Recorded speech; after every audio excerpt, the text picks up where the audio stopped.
Hello बच्चों, नमस्कार, good afternoon. क्या हाल चाल है, कैसे हैं आप सभी? Good evening, good afternoon. क्या हाल है बेटा? बढ़िया है।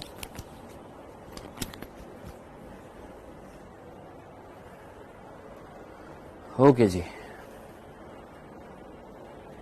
चल, सो बेटा हमारा अध्याय चल रहा था जैव प्रौद्योगिकी सिद्धांत और प्रक्रम, जिसमें हम इसके साधन पढ़ रहे थे। पुनर्योगज डीएनए तकनीक यानी रिकॉम्बिनेंट डीएनए टेक्नोलॉजी जो है उसके क्या पढ़ रहे थे? साधन पढ़ रहे थे। साधन टोटल जो थे यहाँ पर वो कितने थे? 4 थे, जिसमें से एंजाइम्स हमारा अभी चल रहा था, जिसमें से कौन कौन से एंजाइम हम देख चुके थे। लयनकारी एंजाइम हम लोगों ने देख लिया था, विदलन एंजाइम्स हम लोगों ने देख लिए थे, जिसमें एक्सोन्यूक्लियस, एंडोन्यूक्लियस और रेस्ट्रिक्शन एंडोन्यूक्लियस के बारे में सारी जानकारी हम लोगों ने ले ली थी। ठीक है जी। इसके बाद संश्लेषी एंजाइम भी हम लोगों ने देख लिया था कि अगर डीएनए कम है तो डीएनए का संश्लेषण हम कर सकते हैं, डीएनए नहीं है आरएनए है तो आरएनए से वो डीएनए बना सकते हैं। तो ये 3 प्रकार के एंजाइमों की श्रेणी हम लोग बात कर चुके थे। ठीक है जी। अब एक आखिरी श्रेणी रह गई है एंजाइम की, और वो जाते जाते मैंने आपको बताई थी, बहुत सीधी सी है। आपके पास एक वांछित डीएनए है और आपके पास एक संवाहक है। आपने दोनों को रेस्ट्रिक्शन एंडोन्यूक्लियस से काट दिया। अब काटने के बाद जोड़ना भी तो पड़ेगा। जोड़ने के लिए जो एंजाइमों की जो श्रेणी जो होती है उसको हम क्या बोलते हैं? योजी एंजाइम बोलते हैं। और योजी एंजाइमों के अंतर्गत कौन आता है? मेन कौन होता है? लाइगेज। तो डीएनए लाइगेज का काम क्या होएगा? जो छोटे छोटे खंड जो होंगे उन डीएनए के खंडों को क्या करेगा? जोड़ेगा। तो डीएनए के खंडों को जोड़ने का काम कौन करेगा? लाइगेज करेगा। तो सीधी सी बात है, सबसे पहले हमने सेल को तोड़ा, सेल को तोड़ने के बाद हमने डीएनए निकाल लिया। अगर डीएनए कम है तो डीएनए पॉलीमरेज से डीएनए का संश्लेषण कर दिया। अगर आरएनए मिल गया तो आरएनए से डीएनए बना लिया रिवर्स ट्रांसक्रिप्टेज से, है ना। डीएनए को काट दिया। काटने के लिए अगर किनारे पर है एक्सोन्यूक्लियस, बीच में स्पेसिफिक सीक्वेंस है तो रेस्ट्रिक्शन एंडोन्यूक्लियस। अब हमारे पास संवाहक भी है कटा हुआ और हमारे पास वांछित डीएनए भी है कटा हुआ। दोनों को जोड़ने का काम कौन करेगा? लाइगेज करेगा। क्या यहां पर आपको ये एंजाइमों की 4 श्रेणी समझ में आ चुकी है? हमने यहां पर क्या बात करी है सर? हम यहां पर पुनर्योगज डीएनए तकनीक के साधन देख रहे थे, जिसमें सबसे पहला साधन, सबसे पहला औजार, सबसे पहला टूल जो हम यहां पर पढ़ रहे हैं, क्या पढ़ रहे हैं? यहां पर टूल्स पढ़ रहे थे। टूल्स का मतलब क्या होता है? साधन, औजार। तो यहां पर सबसे पहला औजार जो था एंजाइम, जिसकी हम लोगों ने 4 श्रेणियां पढ़ी हैं। कौन कौन सी है? लयनकारी एंजाइम, विदलन एंजाइम, संश्लेषी एंजाइम और योजी एंजाइम।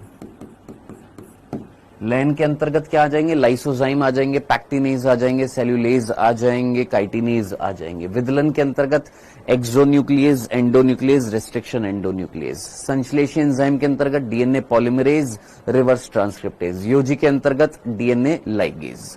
खत्म। हाँ जी, हाँ बेटा, आर्यन कुमार काटता तो है लेकिन एक स्पेसिफिक सीक्वेंस को काटता है ना। बिल्कुल हेलिकेज की तरह ही काम करेगा, लेकिन एक स्पेसिफिक सीक्वेंस को काट रहा है। हेलिकेज हमने वर्ड इस बेसिस पे दिया था कि नॉर्मली जब हम डीएनए को काटते हैं हमारे अंदर तो वो हेलिकल शेप में होता है। अगर संवाहक की बात करें तो वो हेलिकल शेप में नहीं होता है। हेलिकल शेप में नहीं होएगा, लीनियर गोलाकार होता है, तो इसलिए हम वहां पर हेलिकेज वर्ड यूज में नहीं ले रहे हैं। डन। यहां तक कि ये पहली श्रेणी समझ में आ गई है। पहला साधन जो था वो कौन था? हमारा एंजाइम्स थे। अब दूसरा साधन हम पढ़ने वाले हैं और वो है संवाहक। सर ये नहीं पढ़ेंगे? नहीं, ये तो सिंपल सा है। पैसेंजर डीएनए, वाहक डीएनए, पैसेंजर डीएनए, यात्री डीएनए, विजातीय डीएनए। भैया ये कौन सा डीएनए है? वो डीएनए जिसको हम सेल से प्राप्त करेंगे इन एंजाइमों के द्वारा। इन एंजाइमों की सहायता से इसको हमने प्राप्त कर लिया सेल से। अब इसको हमें इससे जोड़ना है, तो मेन हमें क्या पढ़ना है? सर हमें मेन पढ़ना है संवाहक। हमें किसकी बात करनी है? हमें संवाहक की बात करनी है। संवाहक जिसके साथ में हमें किसको जोड़ना है? इस यात्री डीएनए को जोड़ना है, या इस विजातीय डीएनए को जोड़ना है, या इस वांछित डीएनए को जोड़ना है। किसके साथ में? संवाहक के साथ में, यानी वेक्टर के साथ में या व्हीकल डीएनए के साथ में, उसकी हम बात करने वाले हैं। तो नेक्स्ट दूसरा जो साधन जो आता है वो कौन सा आता है? क्लोनिंग संवाहक या व्हीकल डीएनए या वेक्टर डीएनए। ठीक है, जल्दी से सोच समझ कर मुझे बताइए, ये जो क्लोनिंग संवाहक जो होएगा, क्लोनिंग संवाहक का मतलब समझ में आ गया ना। वो डीएनए जिसके साथ में किसको जोड़ेंगे, वो डीएनए जिसके साथ में किसको जोड़ेंगे, वांछित डीएनए को जोड़ेंगे और क्या बनाएंगे, रिकॉम्बिनेंट डीएनए बनाएंगे। और वो रिकॉम्बिनेंट डीएनए को लेकर जाएगा किसके अंदर, परपोषी कोशिका में, और उसकी कॉपी बनाएगा, उसकी प्रतिलिपि करेगा, यानी उसकी रेप्लिकेशन कराएगा, उसकी कॉपीज बनाएगा। उसको हम क्या बोलते हैं, क्लोनिंग संवाहक बोलते हैं। क्लास रुक रही है? कौन सी क्लास रुक रही है बेटा? सबकी क्लास रुक रही है क्या, या सिर्फ खुशी गौड़ की क्लास रुक रही है? एक बार देखना यार।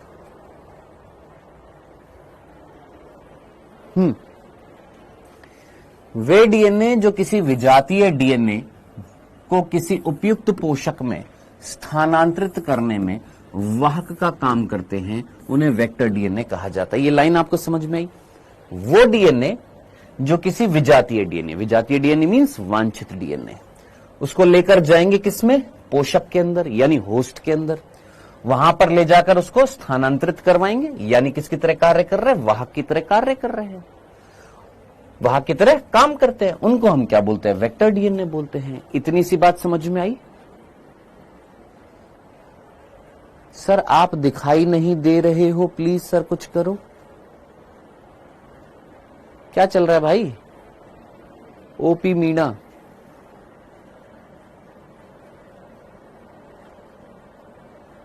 सर एमआरएनए में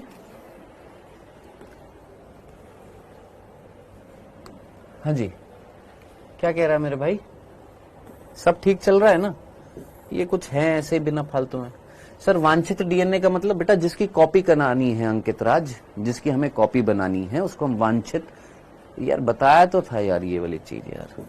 सर एमआरएनए से डीएनए बनता है तो आरएनए में तो यूरासिल मिलता है, तो कैसे रिवर्स ट्रांसक्रिप्टेज होएगा? बहुत सही है बेटा। देखो अगर ये एमआरएनए है, ध्यान से सुनना, ये एमआरएनए है, ठीक है, और यहां पर मिल रहा है AUCCGACU, ये मिल रहा है। अब हमें इस एमआरएनए से क्या बनाना है, डीएनए बनाना है, तो इसके लिए कौन सा एंजाइम आएगा, रिवर्स ट्रांसक्रिप्टेज। अब रिवर्स ट्रांसक्रिप्टेज क्या करेगा, इसके सामने डीऑक्सी राइबो न्यूक्लियोसाइड मोनोफॉस्फेट को जोड़ेगा। क्या वर्ड बोला मैंने, डीऑक्सी राइबो न्यूक्लियोसाइड मोनोफॉस्फेट, यानी ए के सामने क्या होएगा, जरा सोचिए, टी आएगा। अगर डीएनए बनाना है तो ए के सामने क्या आएगा, टी। अब जरा सोचो यू के सामने कौन आएगा, ए आएगा। सी के सामने जी, जी सी टी जी ए, ये किसका रज्जू होएगा, सर ये डीएनए का। लेकिन कैसा होएगा सर, सिंगल स्ट्रैंडेड होएगा। ठीक है, ओके जी, बना दिया, हाँ जी बना दिया। बनाने के बाद फिर ये सिंगल स्ट्रैंडेड डीएनए यहां से अलग कर दिया जाएगा। अब ये सिंगल स्ट्रैंडेड डीएनए जो है ये यहां से क्या हो जाएगा सर, अलग हो जाएगा। हो गया अलग, ओके जी। फाइनली अलग होने के बाद अब ये किसकी तरह काम करेगा सर, ये टेम्पलेट की तरह काम करेगा। और इस टेम्पलेट पर अब कौन काम करेगा सर, डीएनए पॉलीमरेज। और डीएनए पॉलीमरेज क्या करेगा, इसके ऊपर नई रज्जू बनाएगा। जैसे रेप्लिकेशन में हुआ था कि एक टेम्पलेट की तरह काम कर रहा था और उसके ऊपर किसने बनाया था, डीएनए पॉलीमरेज ने क्या बनाया था, रज्जू बनाया था। तो टी के सामने ए के सामने T, G C G T A, G C A T. तो ये हमारा क्या बन जाएगा, डबल स्ट्रैंडेड डीएनए। फाइनली किसका निर्माण हो जाएगा, डबल स्ट्रैंडेड डीएनए का निर्माण हो जाएगा। तो सबसे पहले आरएनए से सिंगल स्ट्रैंडेड डीएनए बनाएंगे। ये करने का काम कौन करेगा, आपका रिवर्स ट्रांसक्रिप्टेज। फिर ये सिंगल स्ट्रैंडेड डीएनए अलग कर दिया जाएगा, फिर वो सिंगल स्ट्रैंडेड डीएनए टेम्पलेट की तरह काम करेगा। उसके ऊपर फिर डीएनए पॉलीमरेज जो है वो पूरकता के आधार पर इसको डबल स्ट्रैंडेड डीएनए में कन्वर्ट कर देगा। समझ में आ गया महेश? सर आज यूट्यूब पर क्लास नहीं हुआ सर, हाँ नहीं हुआ डॉक्टर अभय, नहीं हुआ बेटा, आज क्लास नहीं हुआ था, लेनी थी लेकिन हो नहीं पाया था आज। चलिए डन, आगे बढ़े। चल सो हम यहां पर क्या पढ़ रहे हैं, क्लोनिंग संवाहक की बात कर रहे हैं बेटा। क्लोनिंग संवाहक जो होता है वो क्या होता है, ये चीज क्लियर हो गई है। जो हमारे डीएनए को, जिसकी हमें कॉपीज बनानी है, उसको लेकर जाएगा किसमें, परपोषी कोशिका में, यानी एक वाहक की तरह कार्य करेगा। उसको हम क्या बोलेंगे, वाहक डीएनए या क्लोनिंग संवाहक बोलेंगे, व्हीकल डीएनए बोलेंगे, वेक्टर डीएनए बोलेंगे। ठीक है जी। अब बात आ रही है सर ये जो संवाहक जो होगी इसकी क्या क्या खूबियां होती हैं, क्या क्या लक्षण होते हैं इस संवाहक के। पहले तो मुझे बताइए, जो भी ये संवाहक होएगा, अब आप जानते हैं वो संवाहक कौन हो सकता है, क्या वो प्लाज्मिड हो सकता है, क्या वो संवाहक प्लाज्मिड होते हैं, सोचिए जरा दिमाग लगाइए, क्या वो संवाहक प्लाज्मिड होते हैं, बताइए क्या वो संवाहक प्लाज्मिड होता है या नहीं होता है। हाँ जी सर, संवाहक डीएनए ही पुनर्योगज डीएनए है ना। लोकेश, अंकित राज और ये कुछ सिलेक्टेड बच्चे हैं बेटा, आप लोग पढ़ाई किया करो यार, लेक्चर है ना ध्यान से देखा करो यार, बिल्कुल भी मतलब नील बटे सन्नाटे वाली तुम हरकतें करते हो। सर संवाहक डीएनए पुनर्योगज डीएनए है, फर्स्ट लेक्चर में तुमको ये चीज बताई थी बेटा। आते ही तुम्हें ना ऐसे फालतू के क्वेश्चन पूछते हो, इसलिए माथा खराब होता है, फालतू की चीज पूछते हो।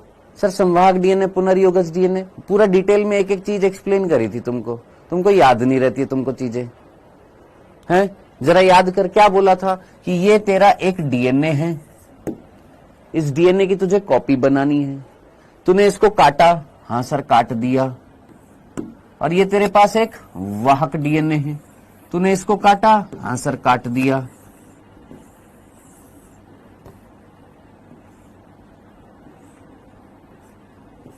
काट दिया, हाँ जी काट दिया। अब ये कौन है सर, ये हमारा वांछित डीएनए, ये हमारा वाहक डीएनए। इन दोनों को जोड़ देंगे, क्या बनेगा, पुनर्योगज डीएनए बनेगा, रिकॉम्बिनेंट डीएनए बनेगा। तो पुनर्योजी डीएनए कब बनता है, जब वाहक के साथ में वांछित जीन को जोड़ा जाता है, तब बनता है रिकॉम्बिनेंट डीएनए। पढ़ा करो यार ऐसे, ये वाली हरकतें करने से, ये ऐसे अगर तुम इस लेवल के क्वेश्चन पूछोगे बिना लेक्चर देखे तो कैसे काम बनेगा फिर। तुमको अभी यही समझ में नहीं आ रहा, चैप्टर खत्म होने के कगार पर होता जा रहा और तुम कह रहे हो कि सर पुनर्योजी डीएनए ही वाहक डीएनए है क्या। कमाल है यार, ऐसे पढ़ाई होती है क्या। सर साल्मोनेला टाइफी और हीमोफाइलस इन्फ्लुएंजी में कंफ्यूज्ड हैं। बेटा क्या कंफ्यूजन है साल्मोनेला टाइफी में और हीमोफाइलस इन्फ्लुएंजी में। साल्मोनेला टाइफी से टाइफॉइड होता है, हीमोफाइलस इन्फ्लुएंजी से आपका क्या हुआ था, निमोनिया हुआ था। दोनों डिफरेंट चीजें हैं। सर आरएनए से डीएनए बैक्टीरिया में बनता है, हम में नहीं बनता है। वेल डन, बिल्कुल सही बात है प्रीति सुमन। आरएनए से डीएनए बैक्टीरिया में बनता है, हम में नहीं बनता है। आरएनए से डीएनए बैक्टीरिया में बनता है, हम में नहीं बनता है।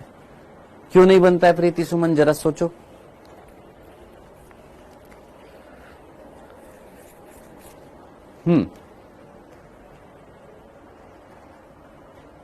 सर जीनोमिक डीएनए भी तो सेल्फ रेप्लिकेशन करता है, फिर वह क्लोनिंग वेक्टर क्यों नहीं होता है। वो अपनी बहुत सारी कॉपीज नहीं बनाता है मोहम्मद अजीम, वो बहुत सारी कॉपीज नहीं बनाता है, जबकि प्लाज्मिड जो होते हैं वो बहुत सारी कॉपीज बनाते हैं। तो हमें कौन सा वाहक चाहिए, जो अपने आप बहुत सारी कॉपीज बनाए, वो चाहिए, या जो अपनी सिर्फ 2 कॉपी बनाए, वो चाहिए। जरा सोच, जो जीनोमिक डीएनए है वो तो रेप्लिकेट करके अपनी 2 कॉपी बनाएगा, 1 से 2 हो जाएगा, है ना। लेकिन जो प्लाज्मिड है वो बहुत सारी हजारों कॉपीज बनाता है। तो हमें एक ऐसा वाहक चाहिए जिसके साथ हम अपने वांछित डीएनए को जोड़े, जिसकी हजारों कॉपीज बन जाए। सर आपने पहले बोला था कि पैसेंजर डीएनए कॉपीज भी बनाता है, मैंने कब बोला था मेरे भाई। जरा लेक्चर को जरा ध्यान से सुनना मेरे भाई, जेके भाई। वेल्डन सैन खान, बहुत अच्छे ज्योति सैनी।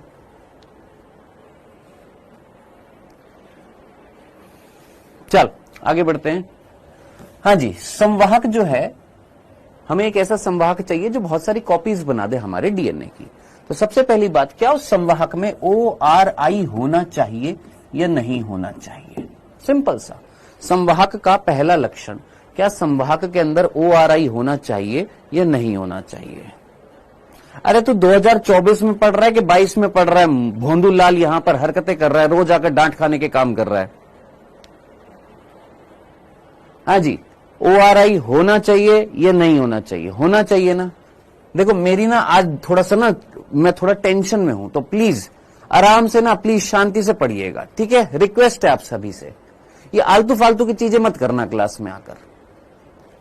या तो पढ़ा करो ढंग से, या तो अपने कंसेप्ट जो है ध्यान क्लियर किया करो क्लास में आकर।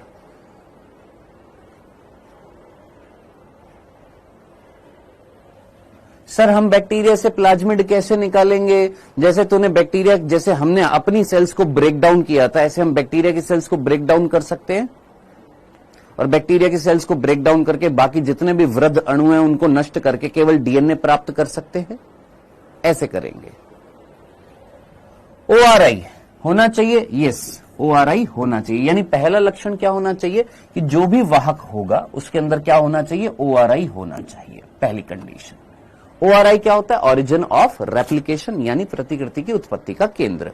जरा जल्दी से मुझे बताइएगा, यूकैरियोटिक डीएनए में ORI एक होता है कि कई सारे होते हैं, और प्रोकैरियोटिक कोशिका में ORI एक था कि कई सारे थे? प्रोकैरियोटिक कोशिका में ओरिजिन ऑफ रेप्लिकेशन जो जीनोमिक डीएनए में था वो कितना था? केवल एक था। और यूकैरियोटिक कोशिका में कई सारे क्या होते हैं? ORI होते हैं। याद आ रहा है?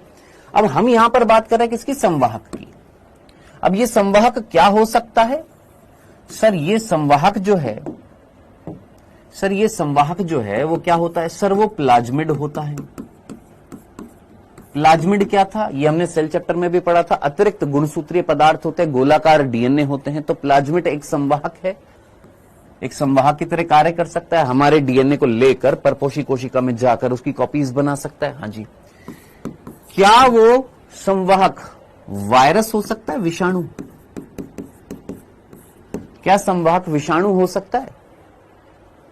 क्या संवाहक विषाणु हो सकता है? वायरस हो सकता है? क्या संवाहक विषाणु हो सकता है? वायरस हो सकता है? जरा जल्दी से बताइए, हां कि नहीं।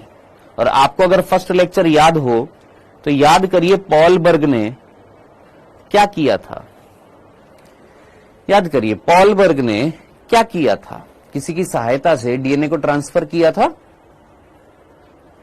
तो कौन था? Lambda phase. याद आ रहा है? तो यस, विषाणु भी क्या हो सकता है? संवाहक हो सकता है। क्या हम कृत्रिम संवाहक बना सकते हैं?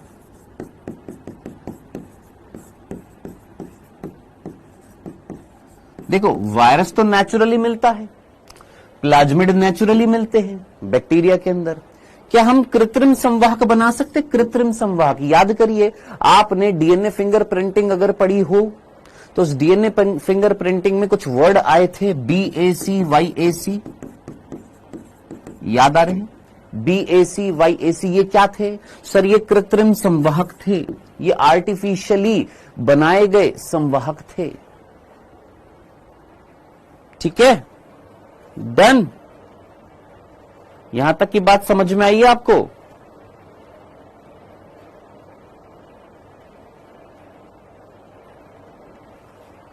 क्लियर है? तो प्लाज्मिड भी हो सकता है, विषाणु भी हो सकता है, कृत्रिम संवाहक यानी आर्टिफिशियली भी हम बना सकते हैं। जैसे कॉस्मिड्स होते हैं, PBR 322 होता है, PUC 18 होता है, PUC 19 होता है, वो अभी आएंगे वर्ड। तो ये तो कुछ एग्जाम्पल मैंने यहां पर लिखे कि संवाहक कौन हो सकते हैं। जनाब ये संवाहक हो सकते हैं। अब बात आ रही संवाहक के लक्षण क्या होते हैं। तो सबसे पहला लक्षण संवाहक के अंदर कि संवाहक जो है उसके अंदर प्रतिकृति की उत्पत्ति का केंद्र होता है। अब ये प्रतिकृति की उत्पत्ति का केंद्र जो होगा ये क्या कार्य करेगा? जरा सोचिए, ये जो प्रतिकृति की उत्पत्ति का जो केंद्र है इसका कार्य क्या होगा? क्या इसका कार्य प्रतिकृति कराना होगा या नहीं होगा? क्या ये प्रतिकृति कराएगा? क्या ये प्रतिकृति प्रारंभ करेगा? क्या स्टार्ट करेगा? रेप्लिकेशन स्टार्ट करेगा। रेप्लिकेशन अगर स्टार्ट करना है तो संवाहक के अंदर क्या होना चाहिए? ओरिजिन ऑफ रेप्लिकेशन होना चाहिए। बहुत ही बढ़िया अमन ड्रॉप, बहुत ही बढ़िया मोहम्मद अजीम, बहुत ही बढ़िया उजाला निषाद। ठीक है, तो ये तो सिंपल सा काम है, ये तो समझ में आता है। अब बात आती है ये वाला काम जो नीट में कई दफा पूछा गया है, नीट के अगर आप प्रीवियस ईयर क्वेश्चन देखेंगे तो ये क्वेश्चन कई दफा पूछा गया है। ये जो ओरिजिन ऑफ रेप्लिकेशन जो होता है, मान लेते हैं ये प्लाज्मिड है, मान लेते हैं ये कौन है भैया, प्लाज्मिड है। तो इस प्लाज्मिड के अंदर अगर ये ORI हम कह रहे हैं, ओरिजिन ऑफ रेप्लिकेशन, इतना सा भाग जो है उसको हम क्या बोल रहे हैं, ORI। तो ये जो ORI जो होते हैं इसके दो फंक्शन होते हैं, जिसमें से एक फंक्शन तो सीधी सी बात है, अगर ये क्या कहला रहा है, ओरिजिन ऑफ रेप्लिकेशन, ये ओरिजिन है, ये वो केंद्र है जहां से प्रतिकृति स्टार्ट होगी। ये तो सीधी सी बात है, ये कार्य तो समझ में आता है। दूसरा कार्य, कितनी कॉपीज बनेगी ये कौन डिसाइड करेगा? कि हम इस संवाहक के साथ में अगर मान लो यहां पर हम अपना DNA लगा देते हैं, तो ये जो DNA जो है, जो संवाहक के साथ में जोड़ दिया और क्या बना दिया, रिकॉम्बिनेंट DNA बना दिया। अब कितनी कॉपीज बनेगी ये कौन डिसाइड करेगा? इसकी 1 कॉपी बनानी है, इसकी 2 कॉपी बनानी है, 3 कॉपी बनानी है, 4 कॉपी बनानी है, इस संवाहक के अंदर कौन डिसाइड करता है? तो मैंने अभी आपसे पूछा था ना, एक बच्चे ने पूछा कि सर बैक्टीरिया के अंदर तो जीनोमिक DNA भी है, जीनोमिक DNA के साथ जोड़ देते ना, वो भी तो अपना रेप्लिकेशन करता है। बालक ने बिल्कुल सही बोला कि सर ये एक बैक्टीरिया है। मैंने कहा हाँ। सर बैक्टीरिया के अंदर सर प्लाज्मिड भी है। मैंने कहा हाँ। और प्लाज्मिड के अलावा सर यहां पर मुख्य आनुवांशिक पदार्थ भी था। मैंने कहा बिल्कुल सही बात है। तो आप सर प्लाज्मिड के साथ क्यों जोड़ रहे हो? आप इसके साथ जोड़ दो, जीनोमिक DNA के साथ।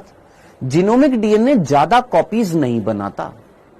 ये जो प्लाज्मिड जो होते हैं ढेर सारी कॉपीज बनाते हैं, स्वयं प्रतिकृति की इनके अंदर क्षमता होती है, स्वयं अपनी प्रतिकृति ये कर सकते हैं बिना किसी दबाव के। अब हमें अगर ज्यादा से ज्यादा कॉपीज बनानी है तो हम इसके साथ जोड़ेंगे, इसके साथ जोड़ेंगे, इसके साथ जोड़ेंगे। और कितनी कॉपीज बनानी है, इस प्लाज्मिड को अपनी कितनी कॉपीज बनानी है, ये कौन डिसाइड करेगा? इसका कौन सा भाग डिसाइड करेगा? तो ORI जो होता है, कितनी कॉपी बनानी है,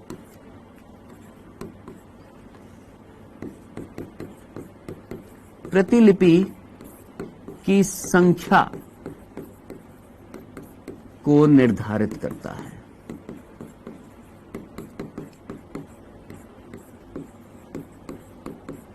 ठीक है, कि मान लो ये वाला जो प्लाज्मिड था, इसके अंदर ये जो ORI है, इसकी 100 कॉपीज बना रहा है, तो वो भाग कौन सा है जो ये डिसाइड करता है? तो ORI जो होता है, ये वो रीजन है जो डिसाइड करेगा कि कितनी कॉपीज बनानी है।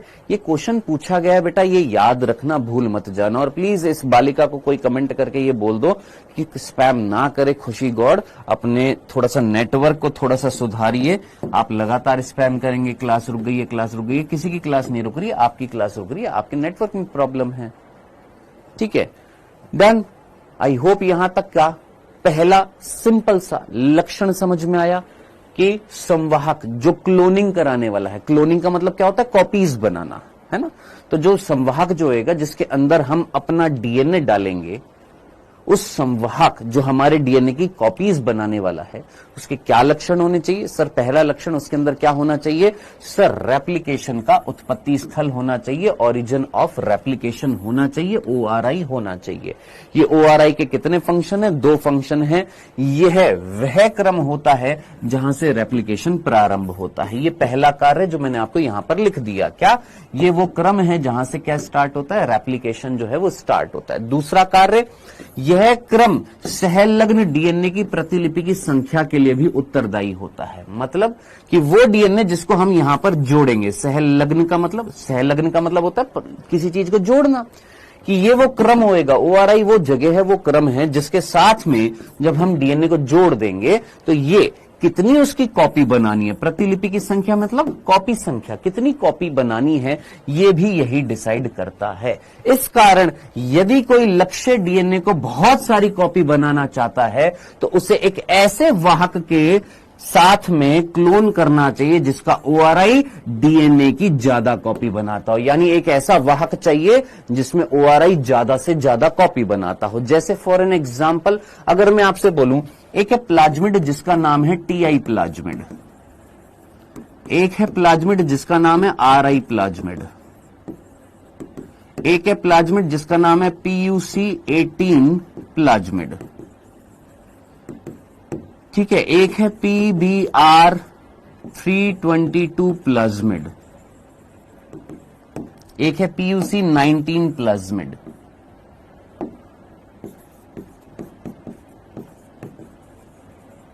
एक होता है कॉस्मिड, फेजमिड, BAC, YAC, ये बहुत सारे क्या हैं हमारे, ये हमारे बहुत सारे कौन है, वाहक हैं। अब इनमें से ये वाला वाहक जो होता है BAC और YAC, ये सबसे ज्यादा क्या बनाते हैं, कॉपीज बनाते हैं। सबसे ज्यादा लाखों की संख्या में ये क्या बनाते हैं, कॉपीज बनाते हैं। और ये हमने आर्टिफिशियली बनाए हैं, यानी इनका ओरिजिन ऑफ रेप्लिकेशन जो है, इनका ORI जो है वो ज्यादा से ज्यादा क्या बनाता है, कॉपी बनाता है। तो टोटल कुल मिलाकर डिपेंड किस पर कर रहा है कि कितनी कॉपीज बनानी है, कौन निर्धारित करेगा, तो ओरिजिन ऑफ रेप्लिकेशन जो होता है ये डिसाइड करता है कि कितनी कॉपीज बनानी है। यही ओरिजिन ऑफ रेप्लिकेशन होता है जो स्टार्ट कराता है रेप्लिकेशन। सिंपल शब्दों में याद रखना है, सिंपल तरीके से चीज याद रखनी है। ORI किसकी खूबी, सर संवाहक की। क्या करेगा, रेप्लिकेशन स्टार्ट करेगा, और क्या करेगा, कितनी कॉपी बनानी है ये भी डिसाइड करेगा। ये दो फंक्शन डिसाइड करेगा थारा भाई ORI।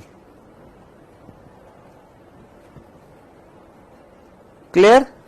क्या ये पहली लक्षण, ये पहला लक्षण क्लियर है बेटा यहां तक का? इसमें सर क्या सारा याद करना है बेटा? सिर्फ ये दो बिंदु याद रखने। आपने हेडिंग क्या डाली, देखो आपने हेडिंग डाली क्लोनिंग संवाहक। क्लोनिंग संवाहक हेडिंग डाल दी, ब्रैकेट में आपने व्हीकल DNA वेक्टर DNA लिख दिया। इसके नीचे आपने सीधा सा ये लाइन लिखनी है तो लिखो, नहीं तो सीधा वो DNA जिसके साथ विजातीय DNA या वांछित DNA या यात्री DNA को जोड़ा जाता है और पुनर्योजी DNA बनाया जाता है। खत्म। नेक्स्ट हेडिंग डाली आपने संवाहक के लक्षण। खत्म। इतनी सी लाइन लिखी, संवाहक के लक्षण, शॉर्ट नोट, संवाहक के लक्षण। पहला लक्षण ORI, दो तीर का मान निकालिए। पहले तीर का मान पे, पहले तीर पर लिख दीजिए रेप्लिकेशन स्टार्ट करता है। दूसरा संवाहक, दूसरा प्रतिलिपि की संख्या निर्धारित करता है। प्रतिलिपि मींस कॉपी, कितनी कॉपी बनानी है, कितनी क्लोनिंग करनी है वो रेगुलेट करता है। खत्म, सिंपल, डन। चलें आगे। ये था पहला लक्षण किसका, आपके क्लोनिंग संवाहक का। यस, इसीलिए अनीस खान उसका हमने उपयोग किया था। चलिए जी, दूसरा जो लक्षण है, ये था पहला लक्षण किसका, क्लोनिंग संवाहक का, कि ORI होना चाहिए। दूसरा लक्षण है चयनात्मक मार्कर होना चाहिए। किसमें सर, जो क्लोनिंग संवाहक जो होता है, संवाहक जो होता है, वेक्टर जो होता है, जो वहन करेगा हमारे वांछित DNA का, उस संवाहक में चयनित मार्कर होना चाहिए। अब ये चयनित मार्कर क्या है, मैंने बोला दोस्त ये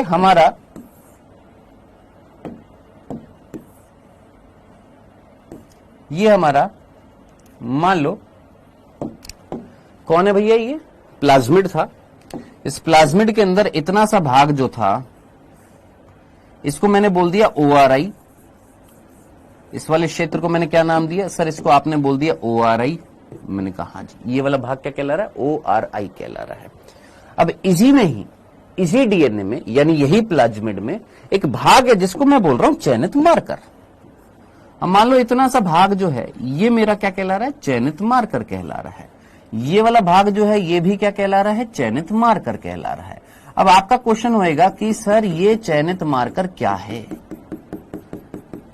मैंने बोला ये वाला भाग जो है ये क्या कहला रहा है, चयनात्मक मार्कर कहला रहा है, सिलेक्टेबल मार्कर कहला रहा है। अब आपका क्वेश्चन होएगा सर क्या होता है सिलेक्टेबल मार्कर, क्या होता है सिलेक्टेबल मार्कर, क्या होता है चयनात्मक मार्कर। मैंने कहा आइए, अभी ये कंसेप्ट समझ में आया कि जो भी संवाहक होएगा उसमें ORI होना चाहिए और चयनात्मक मार्कर होना चाहिए। अब बात आ रही है चयनात्मक मार्कर होता क्या है, इसको समझने के लिए दो तीन चीजें हैं, पहले उसको समझना पड़ेगा। अगर वो समझ में आ गई, जो पुराने बच्चे हैं बहुत जल्दी कवर कर लेंगे, जो पहली बार पढ़ रहे फुल फोकस के साथ में पढ़िएगा, ठीक है। 3 शब्द हैं, जरा फोकस के साथ में पढ़िएगा। पहला है एंटी, दूसरा है TNR और तीसरा है TR। सर ये 3 शब्दों की फुल फॉर्म क्या है? Anti means non transformed, Hindi में बोलेंगे अरूपांतरित,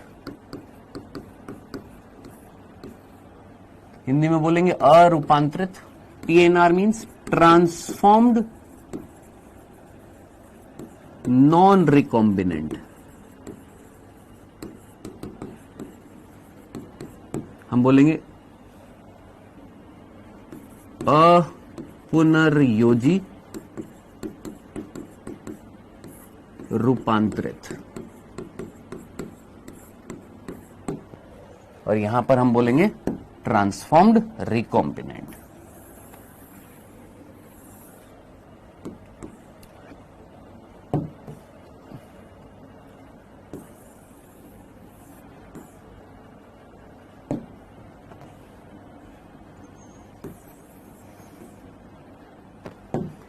ये 3 वर्ड हैं यहां पर, non transformed, transformed but non recombinant, transformed recombinant.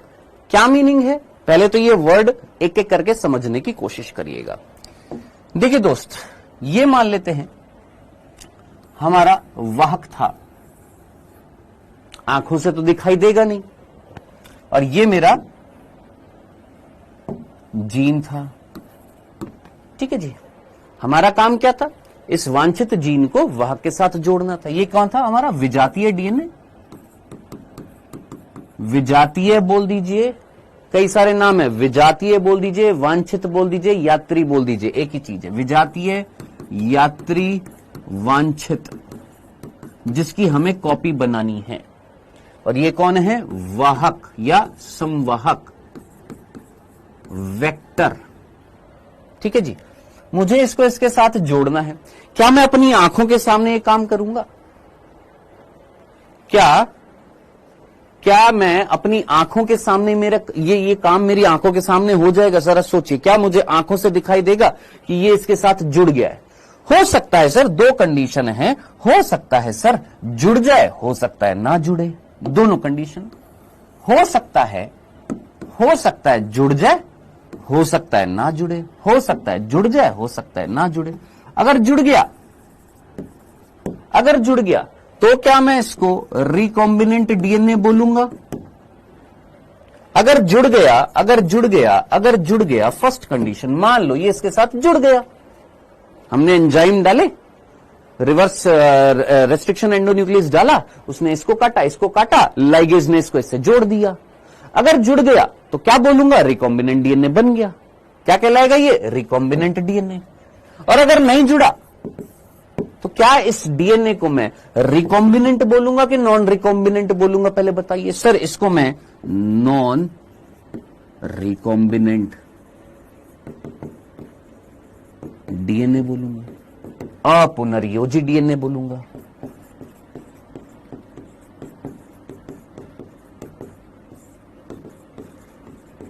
अपुनर्योजी DNA बोलूंगा, नॉन रिकॉम्बिनेंट डीएनए बोलूंगा। इसको क्या बोलूंगा? Recombinant DNA. बताइए, क्या इतना सा कंसेप्ट समझ में आ गया?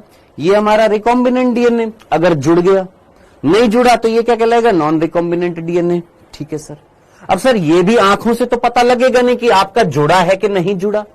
ये भी थोड़ी ना आंखों से पता लगेगा कि भैया जुड़ा है या नहीं जुड़ा। ये भी आंखों से पता नहीं लगा। ये तो हम एज्यूम कर रहे हैं कि हम ये जो है एक परख नली लेंगे, उस परख नली के अंदर हम इन दोनों को डालेंगे, हम वाहक को भी डालेंगे, हम वाहक जो है उसको भी डालेंगे।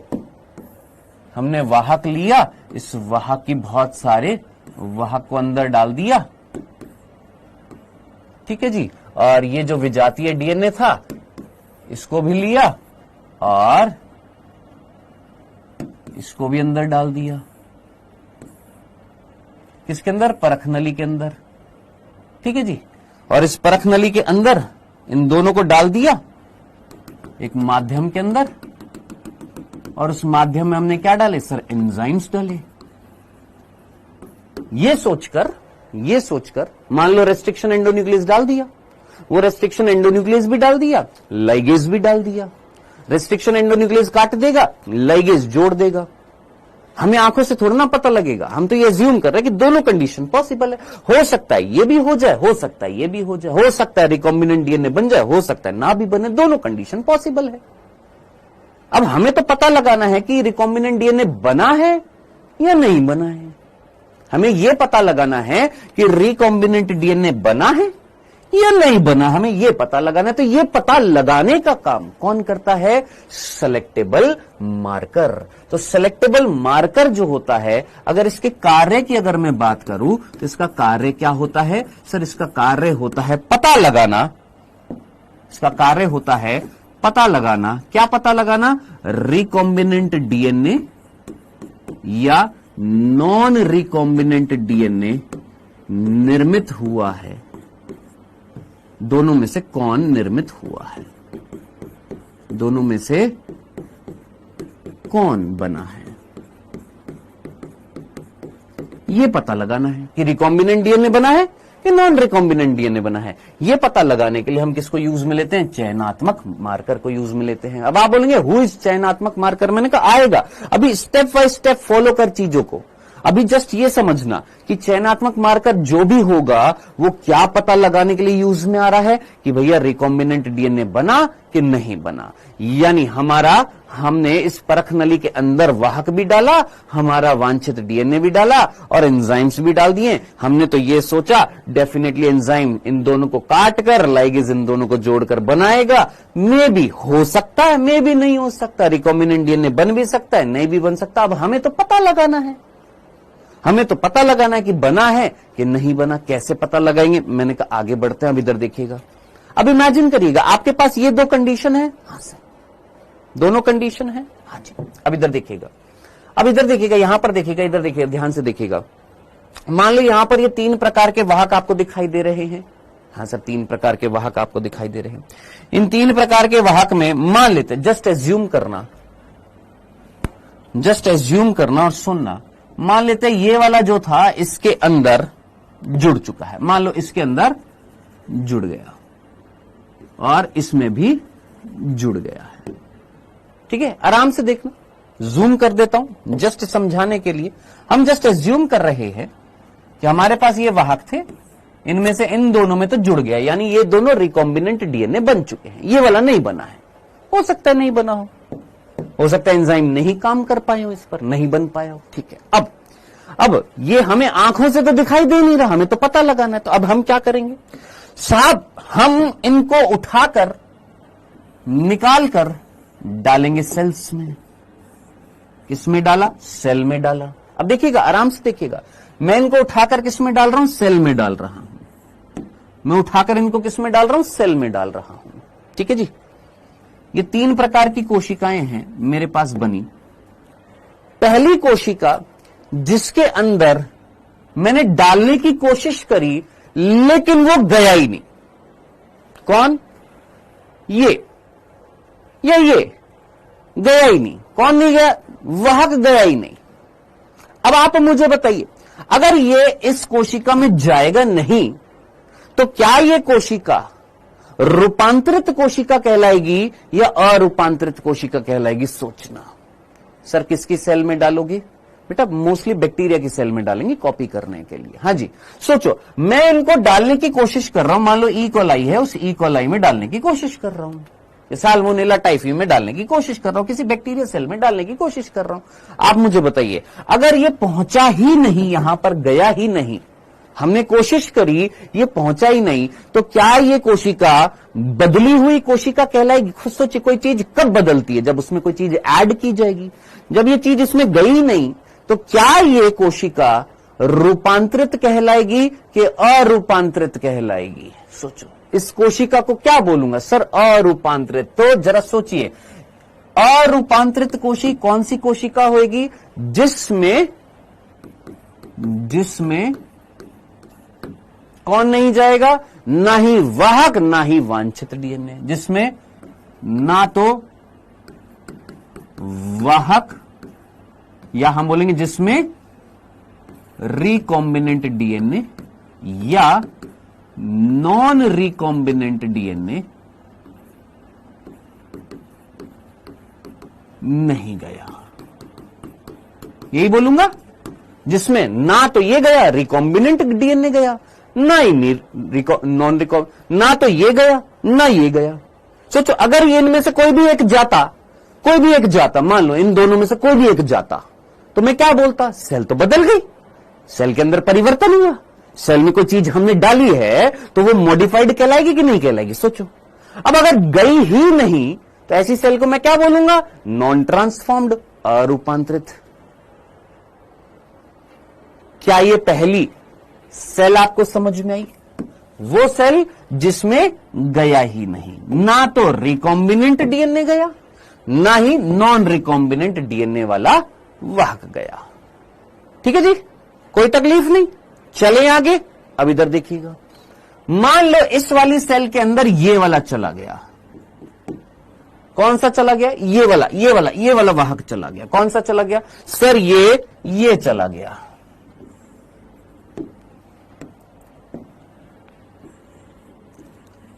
अब आप मुझे बताइए, सोचना आराम से।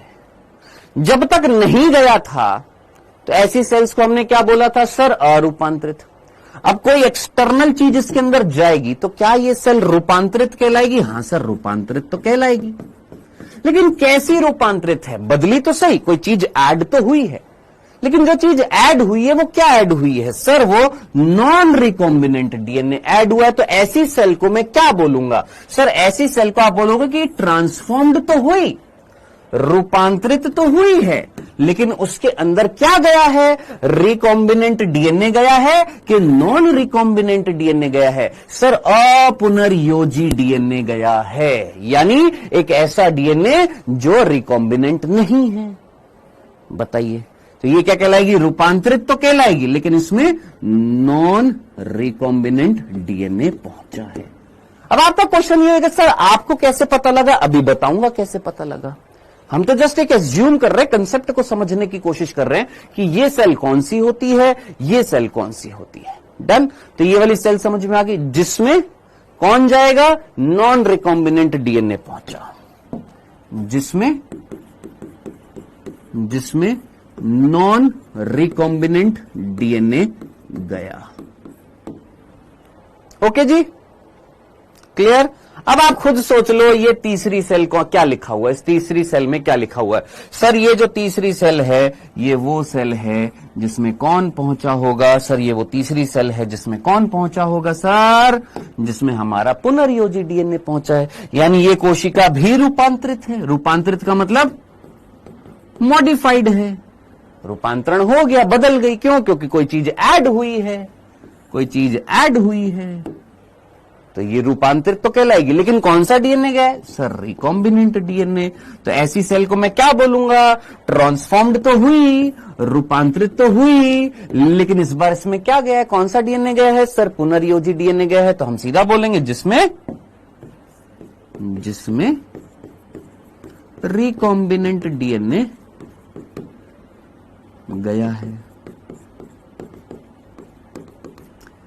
बताइए, क्या आपको ये तीन प्रकार की सेल समझ में आई है या ऊपर से चीरती हुई चली गई है? अगर ये तीन प्रकार की सेल समझ में आ गई है तो आगे आने वाला कंसेप्ट और इजीली समझ में आ जाएगा। All clear? बहुत बढ़िया। इसलिए बोला था पेशेंस के साथ में सुनोगे तो कंसेप्ट भी क्लियर होते जाएंगे, और जो तुम्हारे डाउट्स है ना वो ऑटोमेटिकली जैसे जैसे आगे बढ़ोगे अपने आप क्लियर होते जाएंगे। पहले सुनो, स्टेप बाय स्टेप चीजों को पहले कवर करो, चीजें अपने आप क्लियर होती जाएंगी। ठीक है? एक तो ये पीसीएस मनी है सर, मार्कर कहां मिलेगा? बाहर पेन की दुकान है, वहां से खरीद कर ले आ। हाँ जी, ये तीन प्रकार की सेल समझ में आ गई है। चलें आगे बढ़ते हैं। अब बात करते हैं सर ये मार्कर कौन है, क्या है मार्कर? हम तो ये कह रहे थे कि मार्कर वो चीज है जिससे हमें पता लगेगा कि रिकॉम्बिनेंट डीएनए बना है कि नॉन रिकॉम्बिनेंट डीएनए बना है। इससे हम ये पता करते हैं, साथ साथ हम ये भी पता करते हैं कि कोशिका कौन सी बनी है। क्या नॉन ट्रांसफॉर्म्ड कोशिका बनी है, ट्रांसफॉर्म्ड नॉन रिकॉम्बिनेंट कोशिका बनी है, या ट्रांसफॉर्म्ड रिकॉम्बिनेंट कोशिका बनी है? कोशिका का भी पता लगता है। ठीक है? तो बेसिकली ये जो सिलेक्टेबल मार्कर है, इससे हम ये तीन प्रकार की कोशिका जो है पता लगाने की कोशिश करेंगे। सोचो, अगर मुझे ये कोशिका पता लग गई अगर मुझे पता लग गया कि हां भाई मेरी कोशिका के अंदर नहीं पहुंचा, मुझे पता लग गया कि मेरी कोशिका के अंदर जो आया है, मेरी कोशिका बदली तो है लेकिन उसमें जो आया है वो कैसा है, नॉन रिकॉम्बिनेंट है, यानी मुझे पता लग गया कि मेरा कार्य असफल रहा। क्यों? क्योंकि हमारा काम क्या था, इनको जोड़ना था, और कोशिका ऐसी हमें मिली।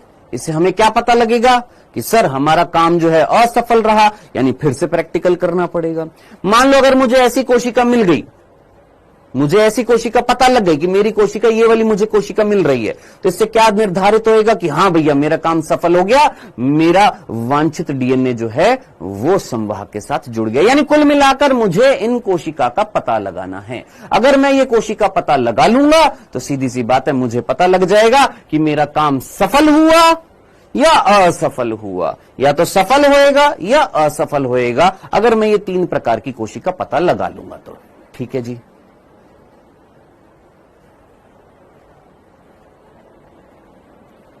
ठीक है, तो कुल मिलाकर ये 3 प्रकार की कोशिका पता लगानी। अब कैसे पता लगाएंगे, आगे बढ़ते हैं, देखिएगा। सर चयनित मार्कर होता क्या है? बेटा चयनित मार्कर जो होते हैं वो 2 प्रकार के होते हैं। ध्यान से सुनना पीसीएस मनीष, चयनित मार्कर जो होते हैं वो 2 प्रकार के होते हैं। एक होता है हमारा प्रतिजैविक प्रतिरोधक जीन, एंटीबायोटिक रेजिस्टेंस जीन, और एक होता है लैक जेड जीन। ये 2 प्रकार के जीन्स हैं जो चयनित मार्कर की तरह कार्य कर रहे हैं। अब ये क्या है, आइए इनको समझते हैं। ये 2 होते हैं, एक होता है प्रतिजैविक प्रतिरोधक जीन और एक होते हैं लैक जेड जीन। सबसे पहले हम किसकी बात करेंगे, प्रतिजैविक प्रतिरोधक जीन की बात करेंगे। आइएगा पहले इसको समझते हैं। मैंने कहा दोस्त मुझे जल्दी से मुझे बताना, मैंने कहा ये मेरे पास एक प्लाज्मिड है और इस प्लाज्मिड में ORI तो है ही है। ये कौन है भैया, हमारा ORI है, और यहां पर एक जीन था जो एम्पिसिलिन के खिलाफ रेजिस्टेंस दिखा रहा था, AMPR। वर्ड पर फोकस करना, AMPR। AMPR का मतलब एम्पिसिलिन रेजिस्टेंस जीन, यानी एक ऐसा जीन जो एम्पिसिलिन कौन है, एक एंटीबायोटिक है, उसके खिलाफ क्या दिखा रहा है, रेजिस्टेंस। ठीक है, तो हिंदी में क्या बोलेंगे, एम्पिसिलिन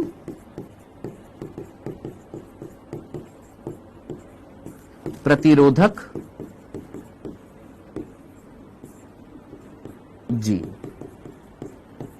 तो शॉर्ट में क्या लिखते हैं, AMP। AMP मींस एम्पिसिलिन और R का मतलब होता है रेजिस्टेंस।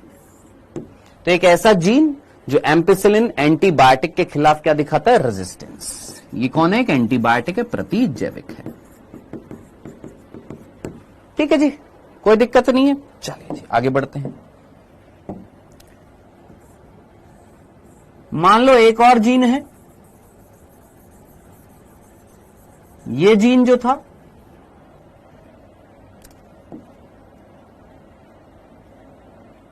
ये जीन जो था इसको मैं बोल रहा हूं TETR। अब TETR का मतलब है tetracycline resistance gene, tetracycline resistance gene. ठीक है, यानी ये वाला जीन किसके खिलाफ रेजिस्टेंस दिखाएगा, टेट्रासाइक्लिन के खिलाफ रेजिस्टेंस दिखाएगा। ठीक है, अब इधर देखिएगा, मैंने आपसे कहा दोस्त समझना, प्लीज कोशिश करना समझने की। मैंने आपसे कहा कि ये जो वाहक जो है या ये प्लाज्मिड जो है, ये वाहक जो है या ये प्लाज्मिड जो है, ये मिल रहा है एक बैक्टीरिया के अंदर। किसके अंदर मिल रहा है, ये एक बैक्टीरिया के अंदर मिल रहा है। मान लेते हैं ये एक बैक्टीरिया है, एक एक्स बैक्टीरिया है, मान लेते हैं ये एक एक्स बैक्टीरिया है, उस बैक्टीरिया के अंदर ऐसा प्लाज्मिड मिलता है। मैंने कहा ओके। अब इस बैक्टीरिया को मैं आपसे सीधा प्रश्न पूछूंगा, इस बैक्टीरिया को मैंने एक माध्यम में डाला, इस बैक्टीरिया को मैंने एक माध्यम में डाला और उस माध्यम में, उस मीडियम में मैंने डाली एम्पिसिलिन। एम्पिसिलिन कौन है? एक एंटीबायोटिक है। जल्दी से मुझे आंसर देंगे, क्या ये एंटीबायोटिक इस बैक्टीरिया को मार पाएगी या नहीं मार पाएगी? सीधा सा प्रश्न।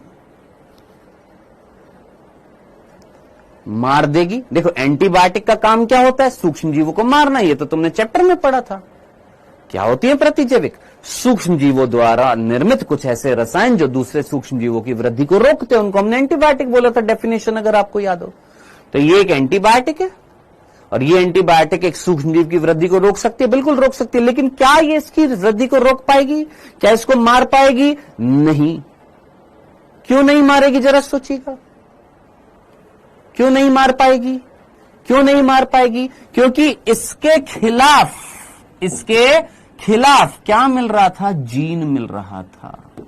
और ये कंसेप्ट हमने सेल चैप्टर में भी पढ़ा था, ये कंसेप्ट हमने जेनेटिक्स में भी देखा था, अगर आपको याद आ रहा हो तो। समझ में आ गया? तो एम्पिसिलिन इसको नहीं मार पाएगी इस बैक्टीरिया को। क्यों? क्योंकि इस बैक्टीरिया के पास हथियार है। कौन सा हथियार है? एम्पिसिलिन के खिलाफ काम करने वाला जीन है। सोचो ये जीन है, ये एम्पिसिलिन के खिलाफ काम करता है ना? और ये जीन इस बैक्टीरिया के अंदर मिल रहा है, इसके प्लाज्मिड में। तो क्या ये एम्पिसिलिन इसको मार पाएगी? नहीं मार पाएगी। सिंपल सा था। चलो जी, अब मैंने इस माध्यम में, ध्यान से सुनना, मैंने इस माध्यम में डाली टेट्रासाइक्लिन। जल्दी से मुझे बताइए, क्या टेट्रासाइक्लिन इसको मार पाएगी? ये भी एक एंटीबायोटिक है। क्या टेट्रासाइक्लिन इस बैक्टीरिया को मार पाएगी? बताइए, क्या टेट्रासाइक्लिन इसको मार पाएगी? जल्दी से सोचिए, क्या टेट्रासाइक्लिन इसको मार पाएगी? नहीं, ये भी नहीं मारेगी। क्यों? क्योंकि टेट्रासाइक्लिन के खिलाफ काम करने वाला जीन यहां पर है। हाँ जी, ये रहा, जो इसके अंदर मिल रहा था, ये रहा। तो टेट्रासाइक्लिन, ये एंटीबायोटिक भी इस बैक्टीरिया को नहीं मार पाएगी। सिंपल था ना? अब आप मुझे बताइएगा, अगर मैं इस माध्यम में पेनिसिलिन डालता हूं, अगर मैं इस माध्यम में पेनिसिलिन डालता हूं, तो बताइए क्या पेनिसिलिन इस बैक्टीरिया को मार पाएगी कि नहीं मार पाएगी? सर अब मार देगी, अब निपटा देगी। क्यों निपटा देगी? ये नहीं मार पा रही, ये नहीं मार पा रही। क्यों? क्योंकि इन दोनों एंटीबायोटिक्स के खिलाफ काम करने वाला जीन इस प्लाज्मिड में है, इस बैक्टीरिया के प्लाज्मिड में है।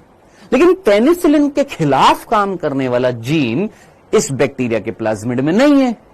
तो जब हथियार ही नहीं है इसको मारने का, तो भैया ये तो इसको निपटा देगी। इतना सा कंसेप्ट सीधा सीधा समझ में आ गया। इसमें किसी को कोई तकलीफ तो नहीं थी यहां तक की बात में? ये जो चीज यहां पर बताई है, इस एग्जाम्पल में किसी को कोई तकलीफ तो नहीं थी? आराम से चीज समझ में आ गई, कोई परेशानी नहीं है। पीसीएस मनीष समझ में आ गया तुमको? थैंक यू भैया, थैंक यू। चलो आगे बढ़ते हैं। अब सर ये क्यों बताया? अब इधर देखिएगा, ध्यान से देखिएगा, समझने की कोशिश करिएगा। बेटा अब की बार मैंने एक बैक्टीरिया लिया, ठीक है, यही वाला बैक्टीरिया लिया, ये वाला जो बैक्टीरिया था ना, ये वाला बैक्टीरिया, एक्स बैक्टीरिया जो था, ये बैक्टीरिया मैंने लिया और मुझे पता है ये एक एक्स बैक्टीरिया था। मुझे पता है कि इस बैक्टीरिया के अंदर जो वाहक या प्लाज्मिड जो है, उसमें 2 जैविक प्रतिरोधक जीन मिलते हैं। मुझे पता है, मैंने एक्सपेरिमेंट करके देख लिया। मैंने एक्सपेरिमेंट करके देख लिया, मुझे पता लग गया एम्पिसिलिन नहीं मार पा रही, यानी इसके पास एम्पिसिलिन के खिलाफ काम करने वाला जीन है इसके प्लाज्मिड में। टेट्रासाइक्लिन नहीं मार पा रही, यानी टेट्रासाइक्लिन के खिलाफ काम करने वाला जीन है इस प्लाज्मिड में, मुझे पता लग गया, सीधी सी बात है। ठीक है जी, ठीक है सर, एक ये रहा और एक ये रहा। ये किसके खिलाफ काम कर रहा था सर? ये था एम्पिसिलिन रेजिस्टेंस और ये था सर हमारा टेट्रासाइक्लिन रेजिस्टेंस। हमें पता लग गया, पता लग गया ना हमको, इस एक्सपेरिमेंट से पता लग गया। हाँ सर पता लग गया। अब हमने इसके प्लाज्मिड को लिया, क्या किया सर? हमने इसके प्लाज्मिड को ले लिया। ओके जी, हमने इसके प्लाज्मिड को ले लिया, किसके अंदर? परख नली के अंदर। ये परख नली ली और इस परख नली के अंदर ऐसे ये वाले जो प्लाज्मिड थे इनकी बहुत सारी कॉपीज हमने ले ली। चलो जी बना देता हूं एक बार फटाफट।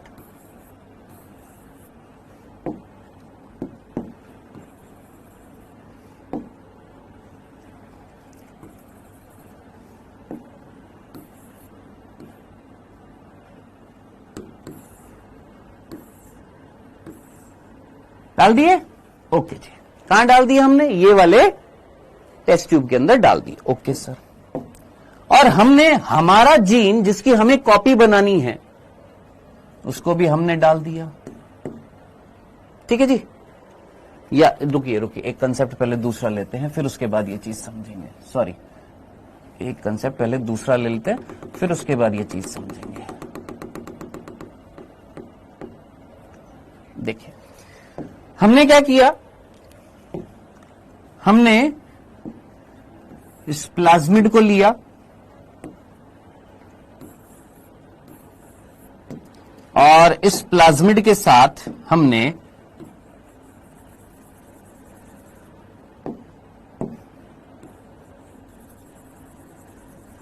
इस प्लाज्मिड के साथ हमने अपने जीन को जोड़ना चाहा। सर कौन सा जीन? ये वाला जीन था, ये हमारा जीन था, वांछित जीन था। मैं इसको इस वाहक के साथ जोड़ना चाहता हूं। ठीक है, ओके सर। अब इधर देखना, आराम से ध्यान से सुनना। ये मेरा वांछित जीन,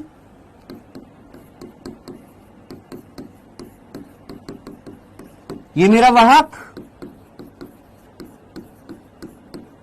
मैं इसको इसके साथ जोड़ना चाहता हूं। हाँ जी, अब जोड़ने के लिए पहले काटना पड़ेगा और जोड़ना पड़ेगा। काटने के लिए क्या? Restriction endonuclease. हाँ जी, अब रेस्ट्रिक्शन एंडोन्यूक्लियस जो मैंने यहां पर यूज में लिया, इधर देखना, जो रेस्ट्रिक्शन एंडोन्यूक्लियस मैंने यहां पर यूज में लिया वो था इको R1।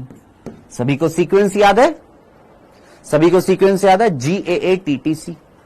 सर वो जो GAATTC था जो यहां पर था, मैंने कहा हाँ यहां पर था, और ऐसा सीक्वेंस सर यहां पर था, यहां पर इस वाले जीन में भी था, यहां पर भी था, GAATTC यहां पर भी था। किसमें था? ये वाला कौन सा जीन था जरा याद करिए, ये वाला कौन सा जीन था? ये एम्पिसिलिन के खिलाफ रेजिस्टेंस दिखा रहा था, ये टेट्रासाइक्लिन के खिलाफ रेजिस्टेंस दिखा रहा था, है ना? जो एम्पिसिलिन के खिलाफ रेजिस्टेंस दिखा रहा था जीन, उसमें यह अनुक्रम मिल रहा है GAATTC, और जो हमारा वांछित जीन जो था इसमें भी अनुक्रम मिल रहा है GAATTC। अब आप मुझे बताइएगा, लॉजिकली जरा सोचिएगा, अगर मैं इको R फर्स्ट का इस्तेमाल कर दूं इन दोनों के साथ, तो क्या ये इको R फर्स्ट इन दोनों को काट देगा? हां सर काट देगा, और काटने के बाद में जो लाइगेज होएगा दोनों के चिपचिपे सिरे को जोड़ सकता है। सोचो, जुड़ सकता है ये इससे? अब इमेजिन करो, अगर जुड़ गया तो कंडीशन ये होगी, जरा देखना, अगर जुड़ गया तो कंडीशन ये होगी,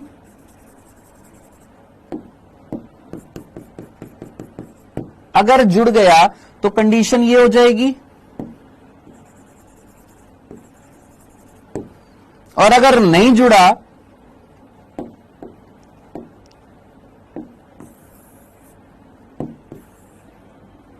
अगर जुड़ गया तो कंडीशन ये हो जाएगी, अगर जुड़ गया तो ये कंडीशन होगी, और अगर नहीं जुड़ा तो एम्पिसिलिन रेजिस्टेंस जीन यूं का यूं बना रहेगा। सोचना, दिमाग लगाना आराम से। अगर ये इससे जुड़ गया, ये वाला भाग अगर यहां पर जुड़ गया, तो ये जो एम्पिसिलिन के खिलाफ रेजिस्टेंस वाला जीन है ये टूटेगा। भाई आप इसके टुकड़े करोगे, इसको काटोगे, इसको भी काटोगे और दोनों को जोड़ोगे, तो ये जो प्रॉपर्टी जो थी एम्पिसिलिन के खिलाफ काम करने वाली, क्या वो रही? अगर ये यहां आकर जुड़ गया तो क्या एम्पिसिलिन के खिलाफ प्रतिरोधकता रहेगी? नहीं रहेगी। क्यों? क्योंकि इस जगह पर तो ये आकर जुड़ गया। अगर रिकॉम्बिनेंट डीएनए बना, अगर रिकॉम्बिनेंट डीएनए बना तो हम बोलेंगे एम्पिसिलिन के खिलाफ प्रतिरोधकता खत्म हो गई। और अगर रिकॉम्बिनेंट डीएनए नहीं बना, यानी नॉन रिकॉम्बिनेंट डीएनए बना, तो एम्पिसिलिन के खिलाफ प्रतिरोधकता बनी रहेगी। इतना सा कंसेप्ट समझ में आ गया? इतनी सी बात समझ में आ गई? इतनी सी बात क्लियर है? यहां तक की बात समझ में आई? सिंपल सा तो यार, हमने इसको निकाला, हमने ये और ये दोनों को जोड़ने के लिए समान सेम रेस्ट्रिक्शन एंडोन्यूक्लियस लिया। अब हमें पता है कि ये रेस्ट्रिक्शन एंडोन्यूक्लियस एंजाइम जो है ये इसको भी काटेगा और इसका अनुक्रम जो है इस जीन पर मिल रहा है। हमने पता किया, हमने तो यही सोचा कि ये इसके साथ जुड़ जाएगा, रिकॉम्बिनेंट डीएनए बनेगा। लेकिन कुछ एक्सपेरिमेंट्स में हमें नॉन रिकॉम्बिनेंट डीएनए भी मिला। इससे हमें यह पता लगा कि हो सकता है ये जुड़ जाए, हो सकता है ना जुड़े। ठीक है, अब आप मुझे बताइए टेट्रासाइक्लिन वैसे का वैसा क्यों रहा? रवीना जरा दिमाग लगाओ, रवीना कुमारी, थोड़ा थोड़ा थोड़ा थोड़ा कॉमन सेंस लगाओ। ये टेट्रासाइक्लिन यूं का यूं क्यों रहा? क्योंकि मैंने तुमको क्या बोला, इको R1 का अनुक्रम जो था वो यहां पर मिल रहा था, इस वाले जीन में, ना कि इस वाले जीन में। तो ये इको R1 इसको काटेगा कि इसको काटेगा? इसको काटेगा ना बेटा। ठीक, डन। अब इधर देखिएगा, हमको नहीं पता कि भैया रिकॉम्बिनेंट डीएनए बना है या नहीं बना, हमको नहीं पता। हम तो एज्यूम करके चल रहे थे कि हो सकता है जुड़ गया हो, यानी ये कंडीशन, हो सकता है ना जुड़ा हो, यानी ये वाली कंडीशन। हमें नहीं पता, हमें तो इन दोनों कंडीशंस में से कोई सी भी एक कंडीशन हो सकती है। दोनों में से प्रोबेबिलिटी, इंग्लिश का वर्ड है कि हो सकता है ये बना हो सकता है ये बना हो सकता है रिकॉम्बिनेंट डीएनए बनाओ, हो सकता है नॉन रिकॉम्बिनेंट डीएनए बनाओ। हमें तो पता करना है कि बना है कि नहीं बना है। कैसे पता करेंगे? इधर देखिएगा, ध्यान से देखिएगा। हमने ये सारा काम किसके अंदर किया भैया? ये सारा काम किसके अंदर हो रहा है? परख नली के अंदर हो रहा है। ये जितना भी काम जो हुआ था ये निकाला, अंदर डीएनए डाला, एंजाइम डाला, लाइगेज डाला, ये सोचा या तो रिकॉम्बिनेंट डीएनए बनेगा या नॉन रिकॉम्बिनेंट डीएनए बनेगा। हमें नहीं पता क्या बना है क्या नहीं बना है, हमें नहीं पता, हमें तो पता करना है। ठीक है जी। अब हमने इसको निकालकर, यहां से निकालकर हमने इसको ई कोलाई में डाला। किसमें डाला? इधर देखना, हमने इसको बैक्टीरिया में डाला। बैक्टीरिया का नाम है यहां पर ई कोलाई। क्या है बैक्टीरिया का नाम? सर बैक्टीरिया का नाम है एशेरिकिया कोलाई। ई कोलाई के अंदर हमने इसको डाला। ठीक है सर, डाल दिया। हमें नहीं पता अंदर रिकॉम्बिनेंट डीएनए है या नॉन रिकॉम्बिनेंट डीएनए है। हमें नहीं पता रिकॉम्बिनेंट डीएनए है या नॉन रिकॉम्बिनेंट डीएनए, हमें नहीं पता है, हमें पता करना है। ठीक है, हमने इसको उठाकर ई कोलाई में डाल दिया। हमें आंखों से तो पता लगेगा नहीं कि अंदर ये जुड़ा है कि नहीं जुड़ा, हमें तो पता करना है। तो हमने इसको उठाकर किस में डाला? ई कोलाई में डाला। और उस ई कोलाई को हमने एक माध्यम में रखा। अब इधर देखना बांगड़ू, ये जो माध्यम जो था, इस माध्यम में मैंने डाली टेट्रासाइक्लिन। इस माध्यम में मैंने डाली टेट्रासाइक्लिन। इस माध्यम में मैंने डाली टेट्रासाइक्लिन। मुझे बताइए, मैं तुमसे कह रहा हूं ये बैक्टीरिया नहीं मरा। क्यों नहीं मरा? क्योंकि इसके पास टेट्रासाइक्लिन के खिलाफ काम करने वाला जीन था। ये तो हमें पता था, ये तो हमें पता था कि टेट्रासाइक्लिन के खिलाफ काम करने वाला जीन है। ठीक है, तो अगर हमने टेट्रासाइक्लिन डाली तो क्या ये बैक्टीरिया मरा, ये इकोलाई मरा? बताइए, क्या ये टेट्रासाइक्लिन डालने के बाद क्या ये इकोलाई मरेगा? कॉमन सेंस लगाइए जल्दी से, फटाफट।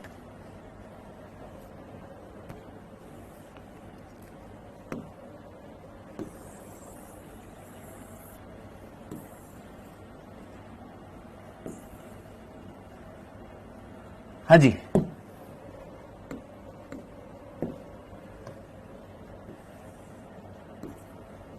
फर्स्ट कंडीशन है, आराम से सुनना, आराम से सुनना।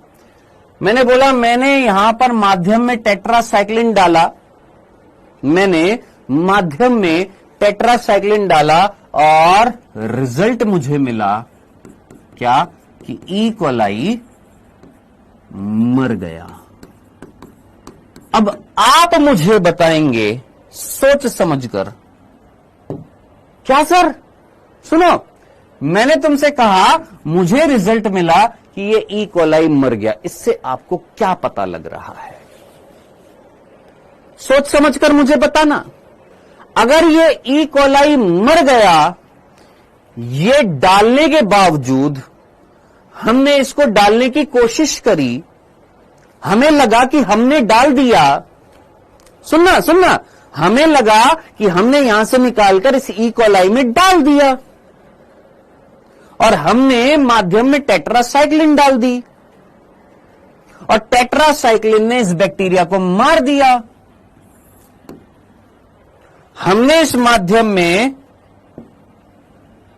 एम्पिसिलिन डाली, एम्पिसिलिन ने भी इसको मार दिया।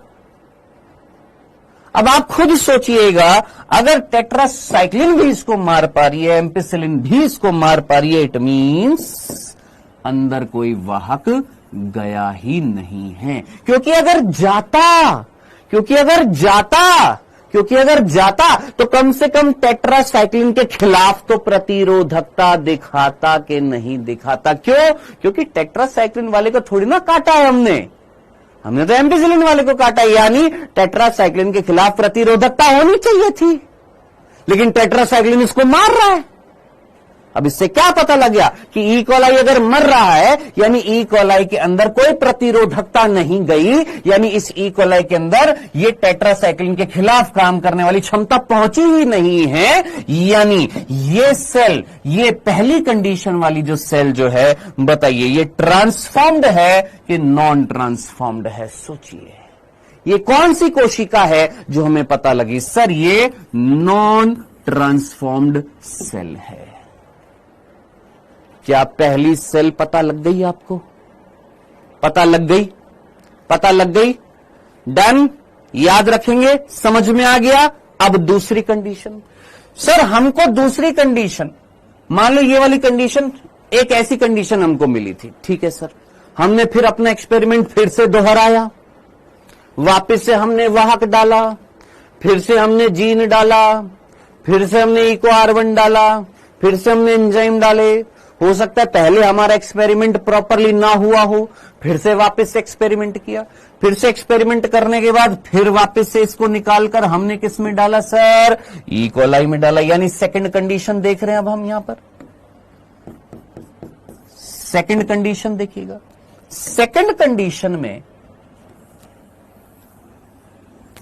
क्वेश्चन मैं आपसे पूछूंगा, सेकंड कंडीशन में ध्यान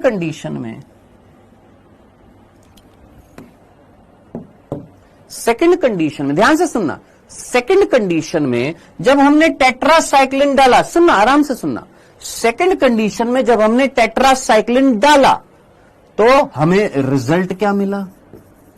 हमें रिजल्ट मिला कि ई कोलाई मर गया। क्या मर गया सर? ई कोलाई मर गया। अगर ई कोलाई मर गया तो डेफिनेटली ये गया है कि नहीं गया? सोचो, अगर टेट्रासाइक्लिन डालने के बाद अगर ई कोलाई नहीं मरा, ई कोलाई नहीं मरा, नहीं मरा, उसकी मृत्यु नहीं हुई है, तो जरा सोचो, ई कोलाई नहीं मर रहा, क्यों नहीं मर रहा? क्योंकि ई कोलाई के पास ये गया होगा, ई कोलाई के पास ये गया होगा, है ना? गया ना ये। सोचो, अगर ये जाएगा यानी प्रतिरोधकता जाएगी किसके खिलाफ? टेट्रासाइक्लिन के खिलाफ। इट मींस ये वाहक गया है। हां सर, वाहक गया है, वाहक तो गया है।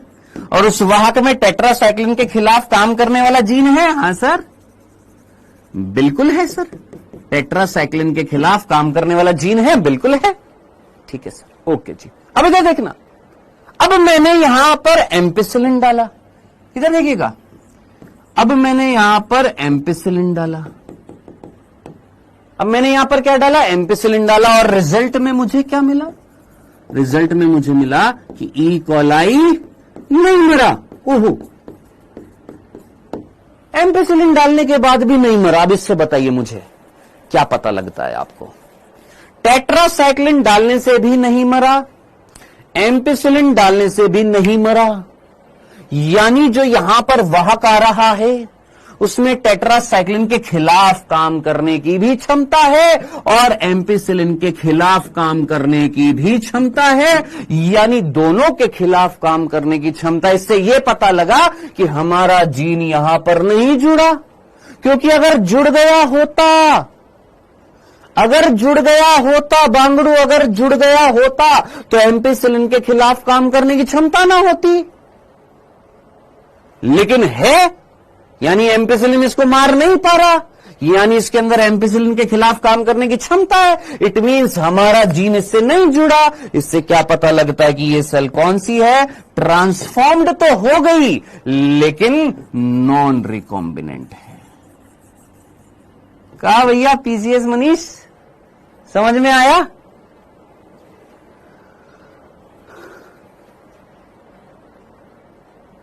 ट्रांसफॉर्म्ड तो हो गई, बदल तो गई ये सेल। कौन सी? E coli.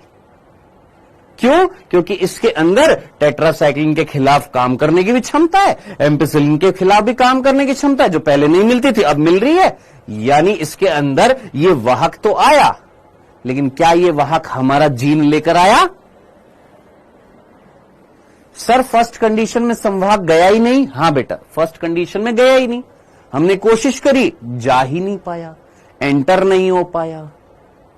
हमने जो भी क्रियाविधि, जिस क्रियाविधि से हम इसको डालते हैं वो आगे बताऊंगा नेक्स्ट क्लास में कि कैसे डाला जाता है, लो टेम्परेचर किया जाता है, कैसे डाला जाता है बताऊंगा आपको कि प्लांट सेल में कैसे डाला जाता है, जीवाणु कोशिका में कैसे डाला जाता है, एनिमल सेल में कैसे डाला जाता है, वो बताऊंगा नेक्स्ट क्लास में। अभी सिर्फ इतना सा फोकस करना कि हमने डालने की कोशिश करी लेकिन गया नहीं। अगर नहीं गया इट मींस ये नहीं बदला, इट मींस टेट्रासाइक्लिन और एम्पिसिलिन के खिलाफ काम करने की क्षमता नहीं है। कैसे पता लगा? हमने टेट्रासाइक्लिन डाला, मर गया, यानी इसके पास प्रतिरोधकता नहीं है, यानी ये पहुंचा ही नहीं। एम्पिसिलिन डाला, उसने भी मार दिया, यानी यहां से ही कुछ गया ही नहीं है। डन। अब हमें दो प्रकार की सेल प्राप्त हो चुकी है। हमने बोला यार हमें अभी भी हमारा वो वाली सेल नहीं मिल रही। कौन सी? हमें रिकॉम्बिनेंट और ट्रांसफॉर्म्ड, या ट्रांसफॉर्म्ड रिकॉम्बिनेंट अभी तक नहीं मिली। हमने बोला कि शायद हम कुछ गलती कर रहे हैं अभी भी। हमने फिर से सारी चीजों को ध्यान में रखते हुए, सारे प्रोटोकॉल्स को ध्यान में रखते हुए फिर से वाहक डाला टेस्ट ट्यूब में, फिर से हमारा जीन डाला, फिर से एंजाइम प्रॉपर कंसंट्रेशन में डाले, अब ऑप्टिमम कंडीशंस में डाले। ऑप्टिमम कंडीशंस याद आ रही है ना, है ना? तो वो सारी चीजें डाली और अब की बार यानी थर्ड कंडीशन में हमें क्या मिला जरा देखिएगा।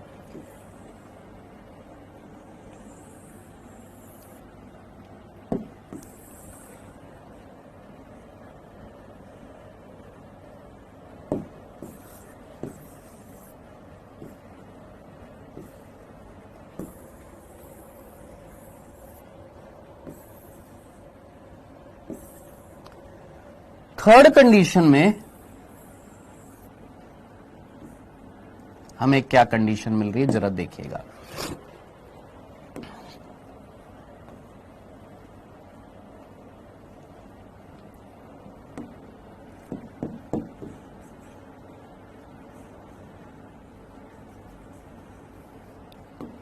क्वेश्चन सीधा सीधा आप सभी से।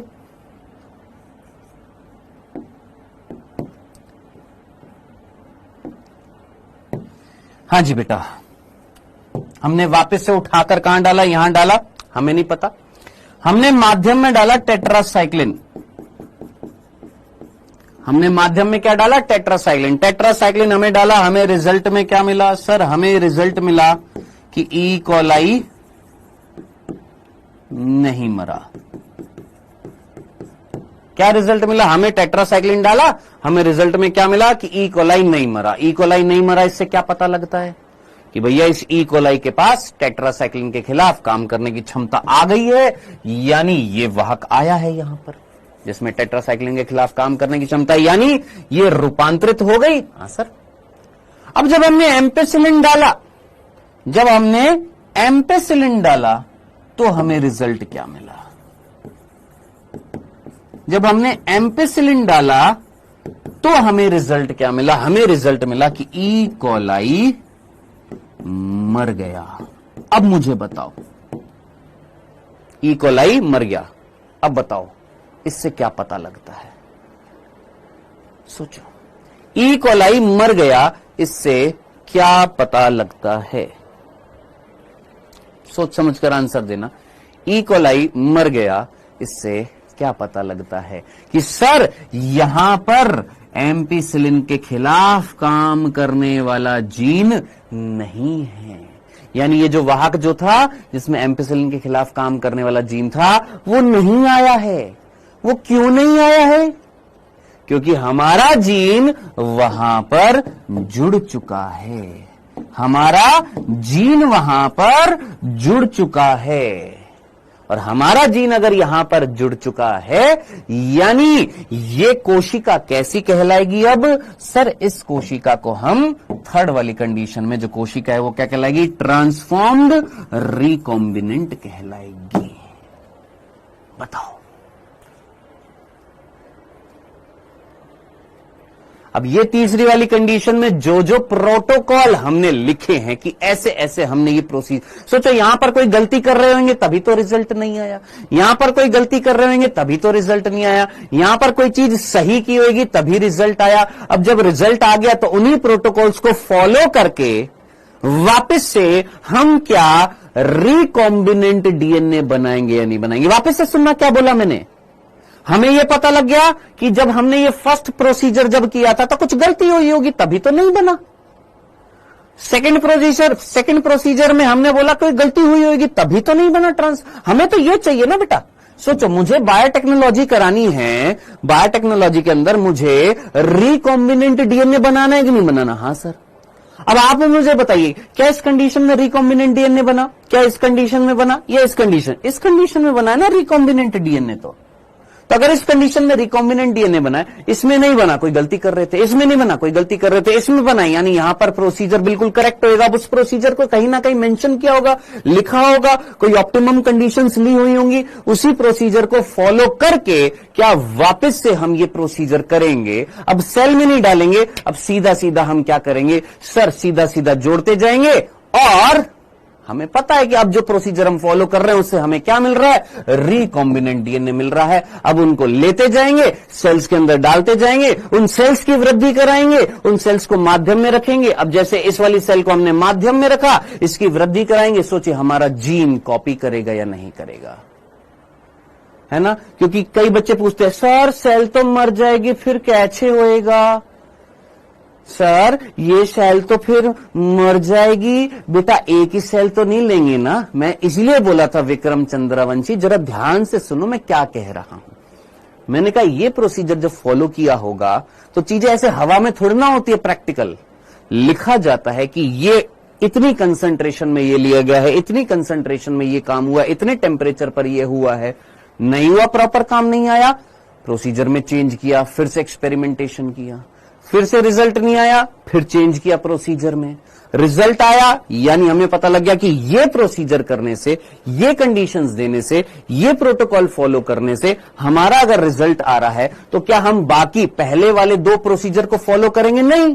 अब हम सीधा वो तीसरा वाला प्रोसीजर को फॉलो करेंगे वापस से, और वापस से सेल्स के अंदर डालेंगे।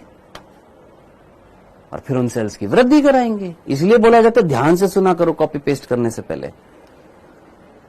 डन। तो अब आप मुझे बताइएगा चयनित मार्कर क्या था पीसीएस मनीष? सर चयनित मार्कर वो संरचना थी जिससे हमें पता लगेगा नॉन ट्रांसफॉर्म्ड का, ट्रांसफॉर्म्ड नॉन रिकॉम्बिनेंट का, ट्रांसफॉर्म्ड रिकॉम्बिनेंट कोशिका का पता लगेगा। अगर ट्रांसफॉर्म्ड रिकॉम्बिनेंट कोशिका का पता लग गया तो हमें यह पता लग जाएगा रिकॉम्बिनेंट डीएनए कैसे बनाया है। खत्म। अरे भैया अगर तेरे को ये वाली कोशिका पता लग गई, तेरे पास कैसी कोशिका आ गई? Transformed recombinant. इट मींस तूने क्या तैयार कर दिया? जो तेरे को तैयार करना था वो तूने तैयार कर दिया। खत्म खलास। हमें यही तो तैयार करना था। पढ़ क्या रहे हैं? Recombinant DNA technology. Recombinant DNA बनाना था। आंखों के सामने तो बनेगा नहीं, तो जब हम प्रैक्टिकल करेंगे तो किसी न किसी की सहायता से हमें पता लग रहा है कि हमने रिकॉम्बिनेंट डीएनए बनाया है या नहीं बनाया है। तो चयनात्मक मार्कर की सहायता से हमें पता लगता है कि रिकॉम्बिनेंट डीएनए बना या नहीं बना।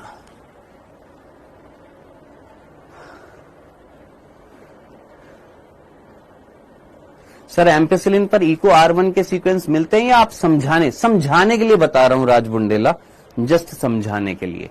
कौन से याद करने हैं आपको राज? आपको याद करने हैं ये वाले। कौन से? PBR 322 के। ये PBR 322 है, इसके याद करने हैं आपको। यहां से क्वेश्चन आएगा। तो पहले मुझे बताइए क्या चयनात्मक मार्कर आपको समझ में आ चुका है? क्या ये चयनित मार्कर आपको क्लियर है? मैं एक मिनट पानी पी लूं बेटा, एक सेकंड रुक जाना। कोई है क्या भैया? अरविंद कोई है? कोई है यार? किसी से बोल देना एक बार। कुछ है नहीं आज, मैं लेकर नहीं आया बोतल पानी के लिए।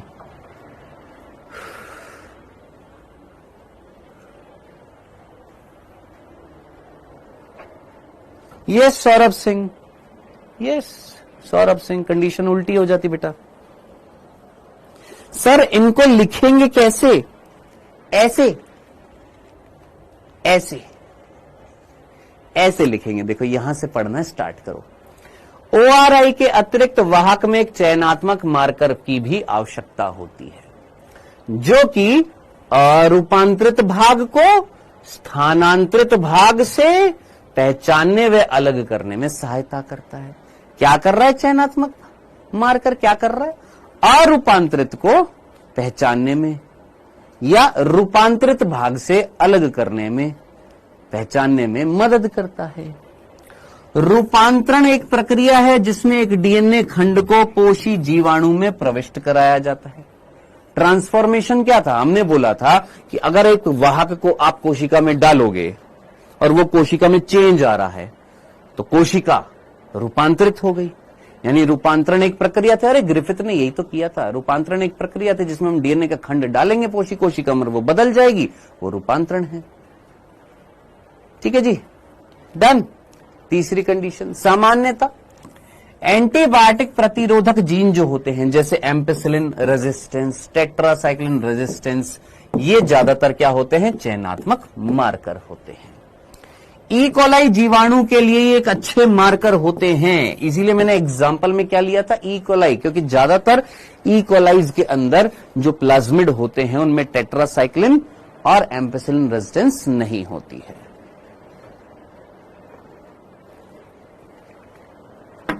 ठीक है, नेक्स्ट मैंने आपको क्या बताया था? सिलेक्टेबल मार्कर कौन होते हैं? दो। एक होते हैं एंटीबायोटिक रेजिस्टेंस जीन और एक होते हैं हमारा लैक्जेड जीन। ये वाला मैंने अभी आपको नहीं बताया, ये तो अभी मैं बताऊंगा आपको। लैक्जेड जीन मैंने अभी आपको सिर्फ कौन सा बताया है? Antibiotic resistance gene. अब आप लिखेंगे कैसे? देखो ये तो हो गए बिंदु। अगर नीट की प्रिपरेशन कर रहे हैं तो यहां से स्टार्ट करेंगे। हेडिंग डालेंगे चयनात्मक मार्कर। चयनात्मक मार्कर में सीधा लिखेंगे क्या? चयनात्मक मार्कर रिकॉम्बिनेंट डीएनए और नॉन रिकॉम्बिनेंट डीएनए में से कौन सा बनता है यह पहचानने में हेल्प करता है। या नॉन ट्रांसफॉर्म्ड यानी अरूपांतरित, रूपांतरित अपुनर्योजी, रूपांतरित पुनर्योजी कोशिका का पता लगाने के लिए चयनात्मक मार्कर का उपयोग किया जाता है। ये लिख दिया आपने। फिर उसके बाद आपने लिखने के बाद में आपने ये नाम लिख दिया। नाम लिखने के बाद में फिर ये डायग्राम बना दिया। क्या आपने पहले दिखाया संवाहक, ये दिखाया डीएनए। आपने बोला दोनों में से कुछ भी हो सकता है, 50% चांस है ये बनने के, 50% चांस है ये बनने, 50-50 चांस है ये भी बन सकता है, ये भी बन सकता है। अगर ये गया कोशिका में तो कोशिका रूपांतरित तो है लेकिन नॉन रिकॉम्बिनेंट है। अगर ये गया कोशिका में, कोशिका रूपांतरित तो है लेकिन रिकॉम्बिनेंट है। अगर दोनों में से कोई नहीं गया तो कोशिका नॉन ट्रांसफॉर्म्ड है। ये आपने दिखा दिया। नेक्स्ट, उसके बाद आपने ये बोला कि चयनात्मक मार्कर जो हैं वो दो प्रकार के जीन्स होते हैं वाहक के अंदर, या तो प्रतिजैविक प्रतिरोधक जीन होता है या लैक जेड जीन होता है। हमने सबसे पहले प्रतिजैविक प्रतिरोधक जीन की बात करी। ये डायग्राम बनाएंगे, पहला डायग्राम जिसमें आप ये समझाएंगे अपने आप को कि भाई साहब ये एंटीबायोटिक रेजिस्टेंस जीन है। अगर आप इस संवाहक को इस बैक्टीरिया में डालते हो, एक एक्स बैक्टीरिया में, या ये संवाहक एक एक्स बैक्टीरिया में मिल रहा था, मान लेते हैं ये जो था ये इस बैक्टीरिया में मिलता, हमने डाला नहीं है, हमने एक बैक्टीरिया लिया, उस बैक्टीरिया को हमने टेट्रासाइक्लिन के माध्यम में डाला, हमने देखा ओ बैक्टीरिया तो मर नहीं रहा, यानी इस बैक्टीरिया के खिलाफ, बैक्टीरिया के पास टेट्रासाइक्लिन के खिलाफ काम करने की क्षमता है। हमने एम्पिसिलिन डाला, हमने देखा ओ ये फिर से नहीं मर रहा, यानी इसके पास एम्पिसिलिन के खिलाफ काम करने की क्षमता है।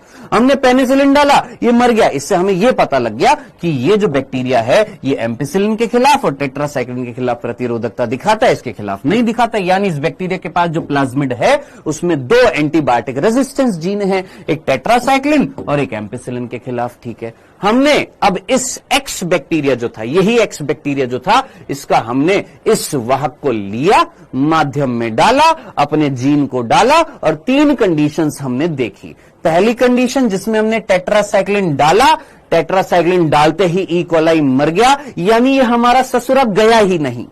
क्यों? क्योंकि टेट्रासाइक्लिन अगर मार रहा है इट मींस हमारा ये तो जा ही नहीं रहा, इट मीन्स यहां पर ये कैसी है, नॉन ट्रांसफॉर्म्ड, बदली नहीं है कोशिका। दूसरी कंडीशन, हमने टेट्रासाइक्लिन डाला, टेट्रासाइक्लिन डालते ये नहीं मरा, नहीं मरा मीन्स हमारा ये वाहक गया। लेकिन जब हमने एम्पिसिलिन डाला तो एम्पिसिलिन से भी नहीं मरा, यानी हमारा एम्पिसिलिन वाला जीन भी गया, यानी हमारा जीन इसके साथ नहीं जुड़ा, यानी ट्रांसफॉर्म्ड तो हो गई, सेल तो बदल गई, लेकिन उसमें हमारा जीन नहीं पहुंचा, संवाहक के साथ नहीं जुड़ा है, यानी ये नॉन रिकॉम्बिनेंट है। ट्रांसफॉर्म तो हो गई, बदल तो गई कोशिका, नए लक्षण तो आ गए, लेकिन हमारा जीन नहीं गया, यहां पर कौन सा रिकॉम्बिनेंट डीएनए नहीं बना था। तीसरी कंडीशन, हमने टेट्रासाइक्लिन डाला, टेट्रासाइक्लिन डालते ई कोलाई मरा तो नहीं, क्यों नहीं मरा? क्योंकि टेट्रासाइक्लिन के खिलाफ प्रतिरोधकता यानी ट्रांसफॉर्म तो हो गया। लेकिन जब हमने एम्पिसिलिन डाला ये ई कोलाई मर गया, यानी एम्पिसिलिन के खिलाफ प्रतिरोधकता जो थी वो खत्म हो गई इसके अंदर से। क्यों? क्योंकि हमारा जीन अगर इससे जुड़ेगा तो एम्पिसिलिन वाला जीन खत्म हो जाएगा, एम्पिसिलिन के खिलाफ प्रतिरोधकता नहीं रहेगी तो एम्पिसिलिन इसको क्या कर देगा, मार देगा। इससे क्या पता लग गया कि भैया हमारा अंदर क्या बन चुका है, इस तीसरे प्रोसीजर में रिकॉम्बिनेंट डीएनए बन चुका है। खत्म।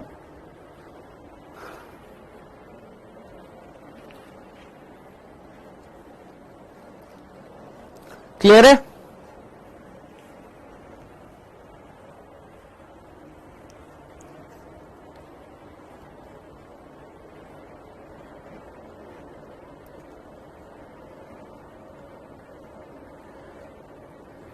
डॉक्टर अमन ड्रॉप याद करो, मिथाइलेज नाम से एंजाइम था बेटा। मिथाइलेज जो होता है वो एक बैक्टीरिया का जो डीएनए है उन सभी डीएनए के अंदर वहां पर मिथाइल समूह को ऐड करेगा।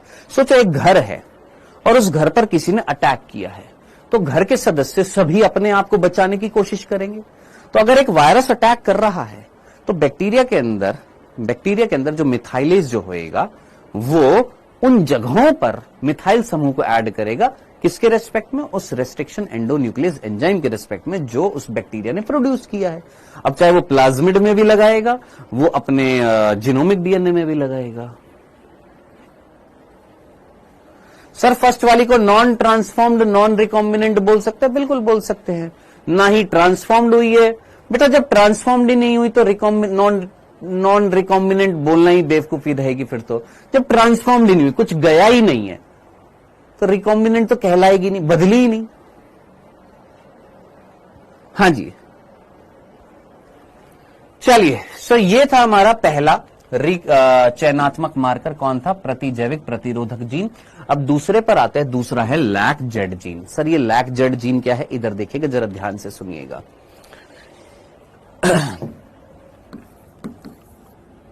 लैक जेड जीन जो है ये हमने निवेश कराया है। निवेश का मतलब समझ में आता है? निवेश का मतलब समझ में आता है? निवेश का मतलब, निवेश का मतलब होता है इंसर्ट। किसमें इंसर्ट कराया है? एक कृत्रिम प्लाज्मिड में। कृत्रिम प्लाज्मिड यानी ऐसा प्लाज्मिड जो हमने मानव ने बनाया है। उस कृत्रिम प्लाज्मिड का नाम है PUC-18 या PUC-19। PUC क्या है? Plasmid at University of California. Plasmid at University of California, यानी कैलिफोर्निया एक जगह है जहां पर एक यूनिवर्सिटी है, विश्वविद्यालय है कैलिफोर्निया में। वहां के वैज्ञानिकों ने एक प्लाज्मिड बनाया जिसका नाम पड़ा क्या? PUC-18। 18 क्यों बोला? क्योंकि 18 टाइम्स एक्सपेरिमेंटेशन करके ये बनाया गया। ऐसे 19 टाइम्स एक्सपेरिमेंटेशन करके जो बनाया गया वो PUC-19 था। ठीक है सर।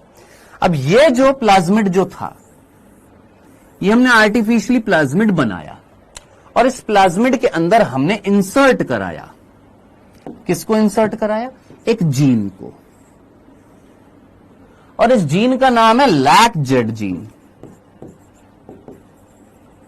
अब आप में से कितने बच्चों को ये लैक जेड जीन याद है?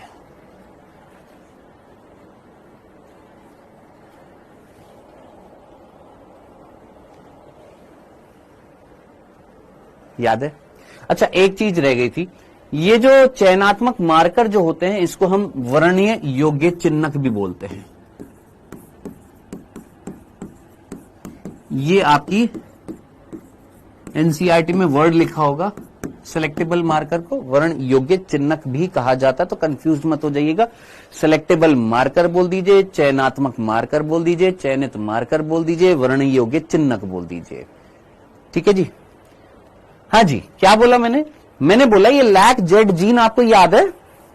याद है आपने लैक ओपेरॉन पढ़ा था, उस लैक ओपेरॉन में ZYA जीन नामक कोई चीज थी, याद आ रही है? ZYA याद आ रहा है? तो ये लैक जेड जीन क्या बनाता था सर? Beta galactosidase. ठीक है जी? ओके जी। PUC-18 के अंदर लैक जेड जीन डाला था और PUC-19 जो था उसके अंदर हमने लैक जेड के साथ में A भी डाला था। ठीक है? अभी हम जस्ट समझने की कोशिश करना। PUC-18 में सिर्फ लैक जेड जीन डाला था, PUC-19 में जेड के साथ में A जीन भी डाला था। A याद आ रहा है आपको? A याद आ रहा है? ट्रांस एसिटाइलेज याद आ रहा है? Z से बीटा गैलेक्टोसाइडेज, Y से परमिएज और A से ट्रांस एसिटाइलेज। ठीक है? अभी सिर्फ इस पर फोकस करना, Z पर। इसके साथ में थोड़ा सा A वाला भी याद रख लेना कि A भी डाला है यहां पर। ठीक है जी? Okay sir. अब क्या करेंगे? इधर देखिएगा। आप अच्छे तरीके से जानते हैं A जो रहेगा इसको एसिटाइल समूह देगा और ये एसिटाइल समूह लेने के बाद ये जीन जब ये बनाएगा, ये जीन क्या बनाता है? Beta galactosidase. A से क्या बनता है? Trans acetylase. वो एसिटाइल समूह देता है इसको, और ये किसको तोड़ रहा था? किसको ब्रेक कर देता है?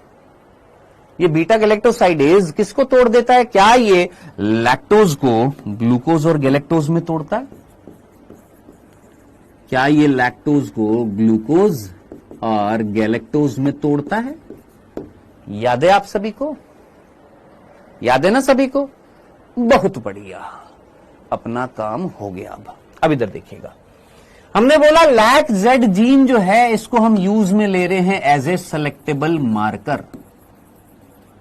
सेलेक्टेबल मार्कर का मतलब वो जिससे पता लगेगा कि हमारा रिकॉम्बिनेंट डीएनए बना कि नहीं बना। खत्म, सीधी सी बात है। हमारा रिकॉम्बिनेंट डीएनए बना कि नहीं बना, हमें सेलेक्टेबल मार्कर से पता लगता है। एक सेलेक्टेबल मार्कर हमारे एंटीबायोटिक रेजिस्टेंस जीन है या एक हमारा लैग-जेड जीन है। ठीक है जी। अब लैग-जेड जीन कैसे है आइएगा देखिएगा। मैंने कहा दोस्त ये मैंने वापस से क्या ले ली, परख नली ले ली,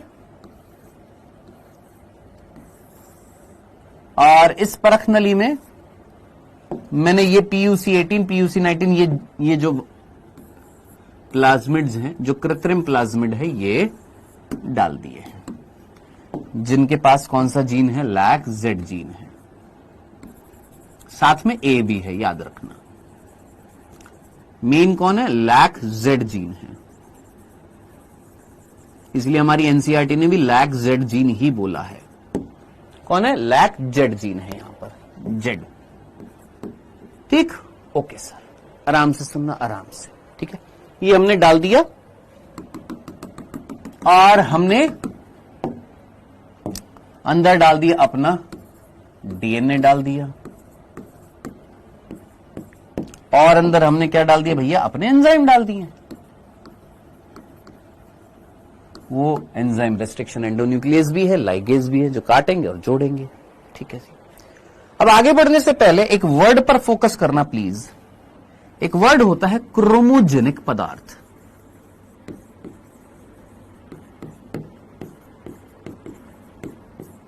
हिंदी में क्रोमोजेनिक ही कहेंगे।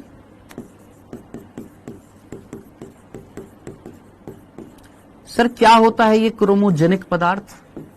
याद रखना, वो पदार्थ जो कलर चेंज करता है उसको हम क्या बोलते हैं, क्रोमोजेनिक पदार्थ बोलते हैं। क्या? वो सब्सटेंस जो कलर चेंजिंग प्रॉपर्टी दर्शाता है, यानी रंग परिवर्तन जिसमें होता है, रंग परिवर्तन की जिसमें क्षमता होती है, ऐसे पदार्थों को हम क्या बोलते हैं, क्रोमोजेनिक पदार्थ बोलते हैं। सर लास्ट में टेस्ट का सिलेबस बता दीजिएगा। यार थक चुके हैं भैया हम, तुम जैसे मूर्खों से भाई थक चुके हैं भाई।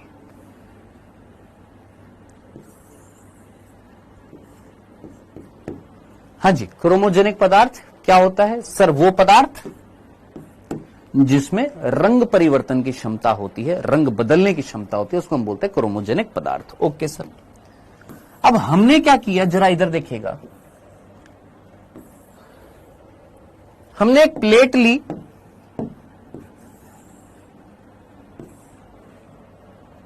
हमने एक प्लेट ले रखी है,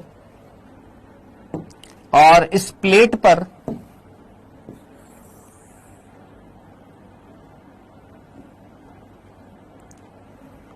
हमने एक प्लेट ले रखी है,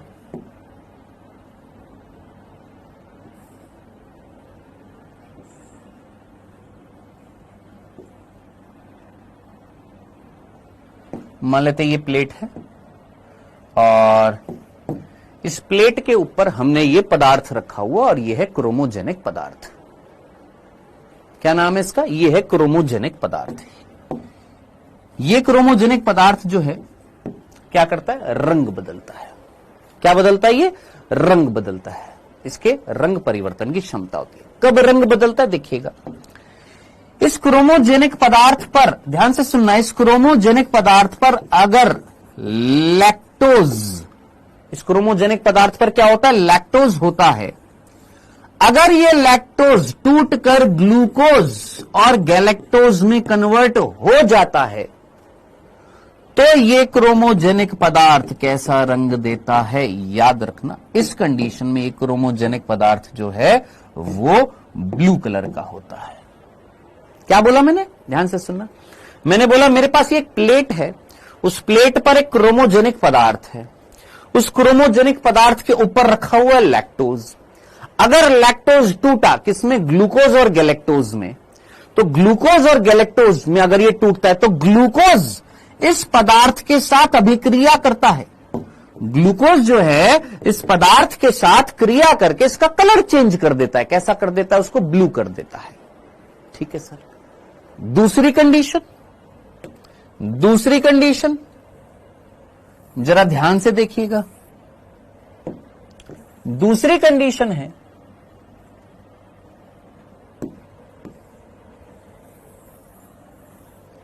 ये तो पहली कंडीशन थी,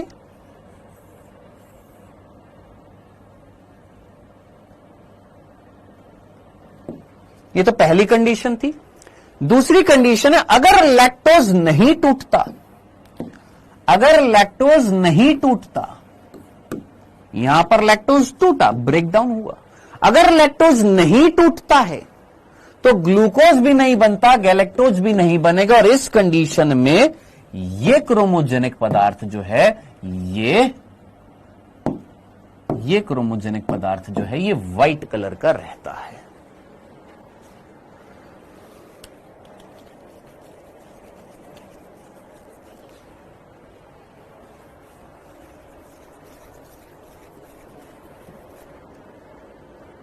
क्या इतना सा कंसेप्ट समझ में आया?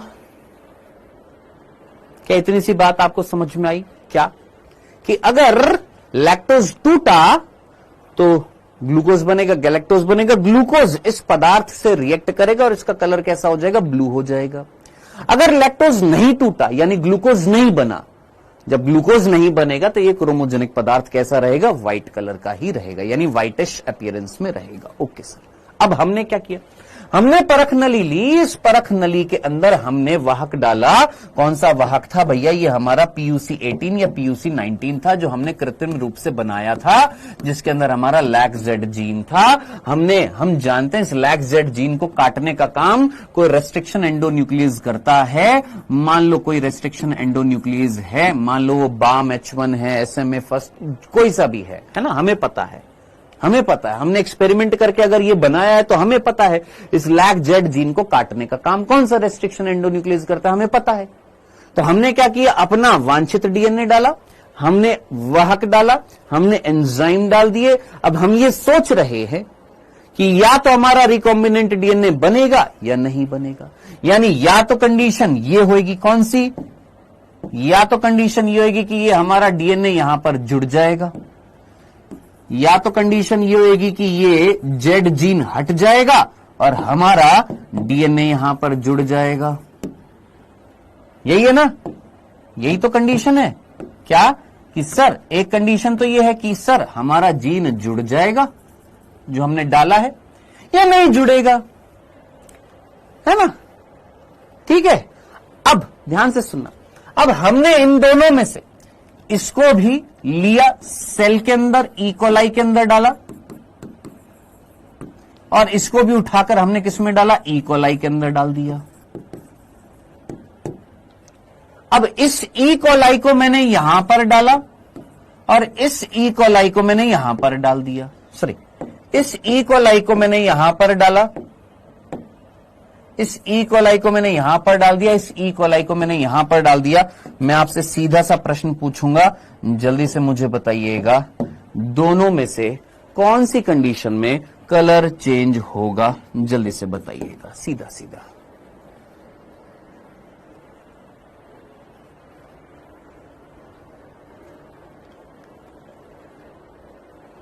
हाँ जी, बहुत सिंपल सा था। आपने जानबूझकर एक प्लाज्मिड बनाया, ऐसा प्लाज्मिड जिसके अंदर आपने इस जीन को डाला, वो जीन जो बीटा गैलेक्टोसाइडेज बनाएगा, वो बीटा गैलेक्टोसाइडेज जो लैक्टोज को तोड़ेगा। मैंने कहा आपको यह भी पता है कि इस जीन को काटने का काम कौन सा रेस्ट्रिक्शन एंडोन्यूक्लियस करता है। आपने वही रेस्ट्रिक्शन एंडोन्यूक्लियस यहां पर डाल दिया और वही रेस्ट्रिक्शन एंडोन्यूक्लियस आपके जीन को भी काटेगा। अब हो सकता है अंदर आपका वो जेड जीन जो है हट जाए और आपका जीन जुड़ जाए, हो सकता है आपका जीन ना जुड़े, यानी हो सकता है रिकॉम्बिनेंट डीएनए बन जाए, हो सकता है नॉन रिकॉम्बिनेंट डीएनए बने। हमें तो पता लगाना था। हमने इसको उठाकर ई कोलाई में डाला, इसको उठाकर ई कोलाई में डाला, ई कोलाई को इस माध्यम पर डाला, ई कोलाई को इस क्रोमोजेनिक पदार्थ पर डाला। अब आप मुझे बताइए, इस ई कोलाई के अंदर, ये वाले ई कोलाई के अंदर जो आप ये वाला डाल रहे हो वाहक, इस वाले वाहक में आपका जीन जुड़ा हुआ है, इस वाले वाहक में आपका जीन नहीं जुड़ा हुआ है। यहां पर तो जेड जीन मिल रहा है, यहां पर तो जेड जीन मिल रहा है, यहां पर जेड जीन नहीं है। क्यों नहीं है यहां पर जेड जीन? क्योंकि हमारा जीन जुड़ चुका है। यहां जेड जीन मिल रहा है, जेड जीन मिल रहा है, तो यहां बीटा गैलेक्टोसाइडेज होएगा। बीटा गैलेक्टोसाइडेज निकलेगा तो बीटा गैलेक्टोसाइडेज लैक्टोज को तोड़ देगा, किसमें? ग्लूकोज में और गैलेक्टोज में। ग्लूकोज और गैलेक्टोज में अगर तोड़ देगा तो जरा सोचिएगा, ग्लूकोज भी बनेगा, गैलेक्टोज भी बनेगा, और ये प्लेट का रंग कैसा हो जाएगा? नीला हो जाएगा।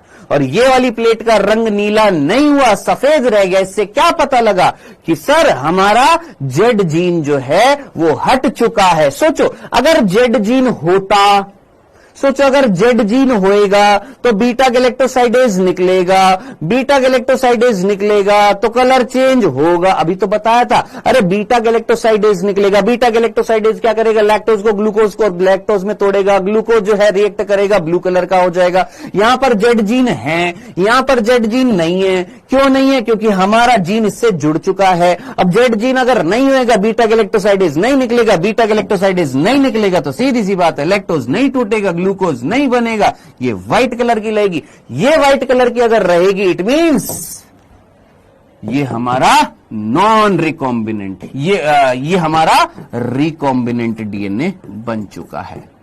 ये ब्लू कलर की यानी ये हमारा नॉन रिकॉम्बिनेंट डीएनए है।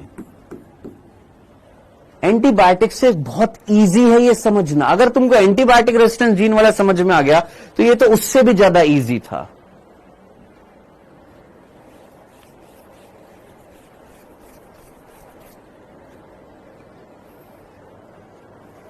और एक और चीज याद रखना, लैक जेड जीन से हम केवल और केवल एनटीआर और टीआर का पता लगाते हैं, एनटी का पता नहीं लगाते हैं।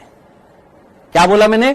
लैक जेड जीन से केवल और केवल दो प्रकार की कोशिका का ही पता लगता है, या तो ट्रांसफॉर्म्ड सेल का पता लगेगा या नॉन ट्रांसफॉर्म्ड सेल का, या तो रिकॉम्बिनेंट सेल का पता लगेगा या नॉन रिकॉम्बिनेंट सेल का पता लगेगा। ट्रांसफॉर्म्ड तो दोनों ही है, नॉन ट्रांसफॉर्म्ड का हम पता नहीं लगा पाते, किससे? लैक जेड जीन से।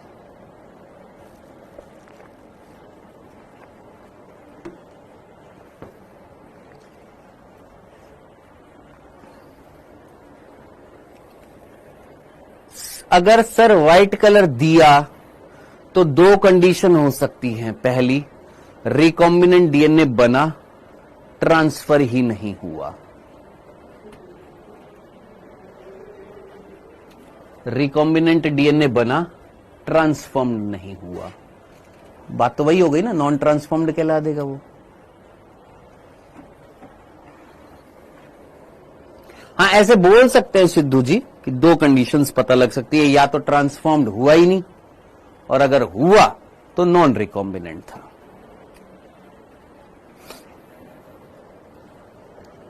वो तो स्टेप बाय स्टेप प्रोसीजर पर डिपेंड करेगा ना दोस्त। तो इसलिए मैंने बेसिकली बोला कि दो ही प्रकार की कोशिका यहां पर पता लगती हैं।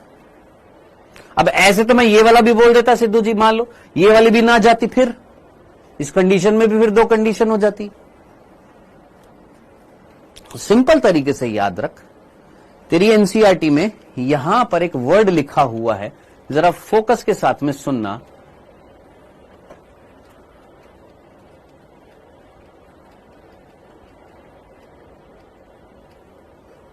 ये वाला कहां गया?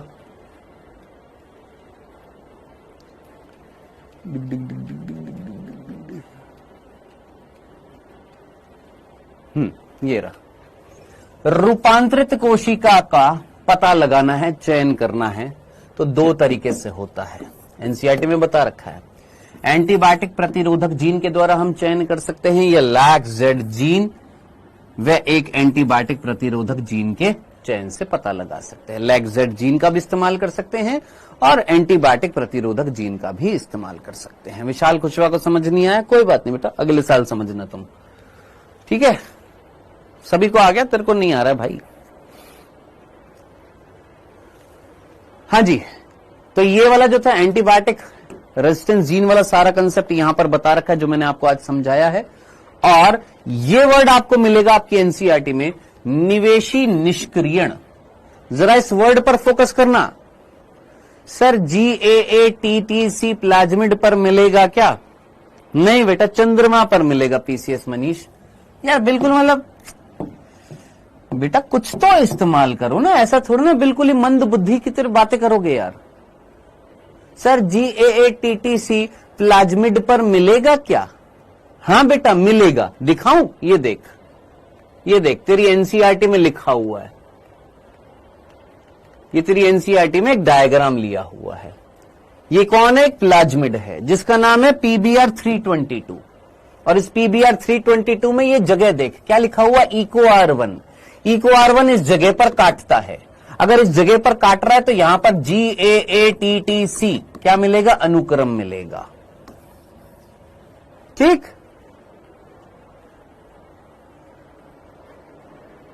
बस करो आर सिंह। हाँ जी, मैं आपसे एक वर्ड पूछा था, कहां गया? हाँ ये रहा, निवेशी निष्क्रियकरण। जरा सोचना, ये लैग जेड जीन वाला जो कंसेप्ट जो आपने अभी अभी समझा है, इस लैग जेड वाले जीन में आपने एक प्लाज्मिड के अंदर जहां पर लैग जेड जीन था, एक प्लाज्मिड जिसके अंदर लैग जेड जीन था, आपने इस लैग जेड जीन को हटाकर अपना जीन यहां पर निवेश कराकर लैग जेड जीन को निष्क्रिय किया या नहीं किया? सिमिलरली आपने एक प्लाज्मिड जिसमें एम्पिसिलिन रेजिस्टेंस जीन था, आपने उस एम्पिसिलिन रेजिस्टेंस जीन वाले को हटाकर अपना जीन लगाकर इस जीन को यहां पर अपना जीन लगाकर, अगर किसी चीज को लगाया जा रहा है तो उसको हम निवेश बोलेंगे। आप इन दोनों कंडीशन में निवेश करा रहे थे। हाँ सर, किसका निवेश करा रहे थे? हमारे वांछित जीन का। हाँ जी, जिसके परिणाम स्वरूप कोई निष्क्रिय हो रहा था। हाँ सर, कौन? सर एंटीबायोटिक रेजिस्टेंस जीन निष्क्रिय हो रहा था या लैग जेड जीन निष्क्रिय हो रहा था। हाँ, तो इन दोनों प्रोसीजर में आप किसी चीज को इंसर्ट करा के, किसी जीन को इनएक्टिव करके पता लगाने की कोशिश कर रहे हो या नहीं? तो दोनों सेलेक्टेबल मार्कर के लिए निवेशी निष्क्रियकरण होता है। डन, याद रखिएगा। क्लियर है? नहीं कराएंगे, एनसीईआरटी रीडिंग नहीं कराएंगे, आप अपने आप करेंगे। आगे से किसी भी चैप्टर की एनसीईआरटी रीडिंग नहीं होगी, आप अपने आप करेंगे। जो मैं पढ़ा रहा हूं ऐसे कैसे ही पढ़ाऊंगा अब। ठीक है दोस्त, खुद पढ़ो अब। एनसीईआरटी रीडिंग कब कराओगे? छोटा बच्चा है, पहली कक्षा में पढ़ रहा है क्या? एनसीईआरटी रीडिंग कराऊं मैं तेरे को?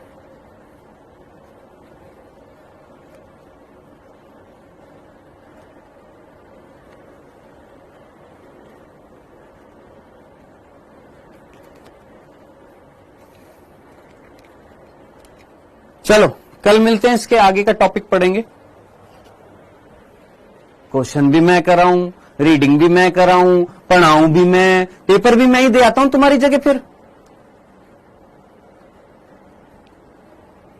तुमसे क्या हो रहा है? कुछ हो रहा है तुमसे या कुछ नहीं होता?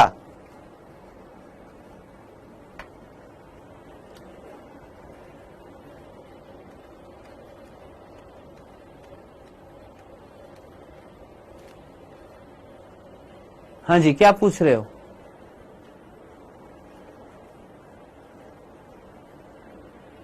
क्या पूछ रहे हो यहां पर?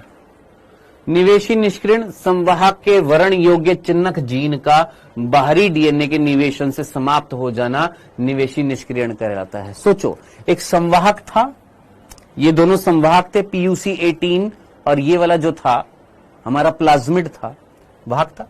इसमें वर्णीय योग्य चिन्हक मिल रहा था। क्या था वर्णीय योग्य चिन्हक? Selectable marker. बोला था सेलेक्टेबल मार्कर को हम चयनात्मक मार्कर या सेलेक्टेबल मार्कर या वर्ण योग्य चिन्हक बोलते हैं। आप क्या कर रहे थे?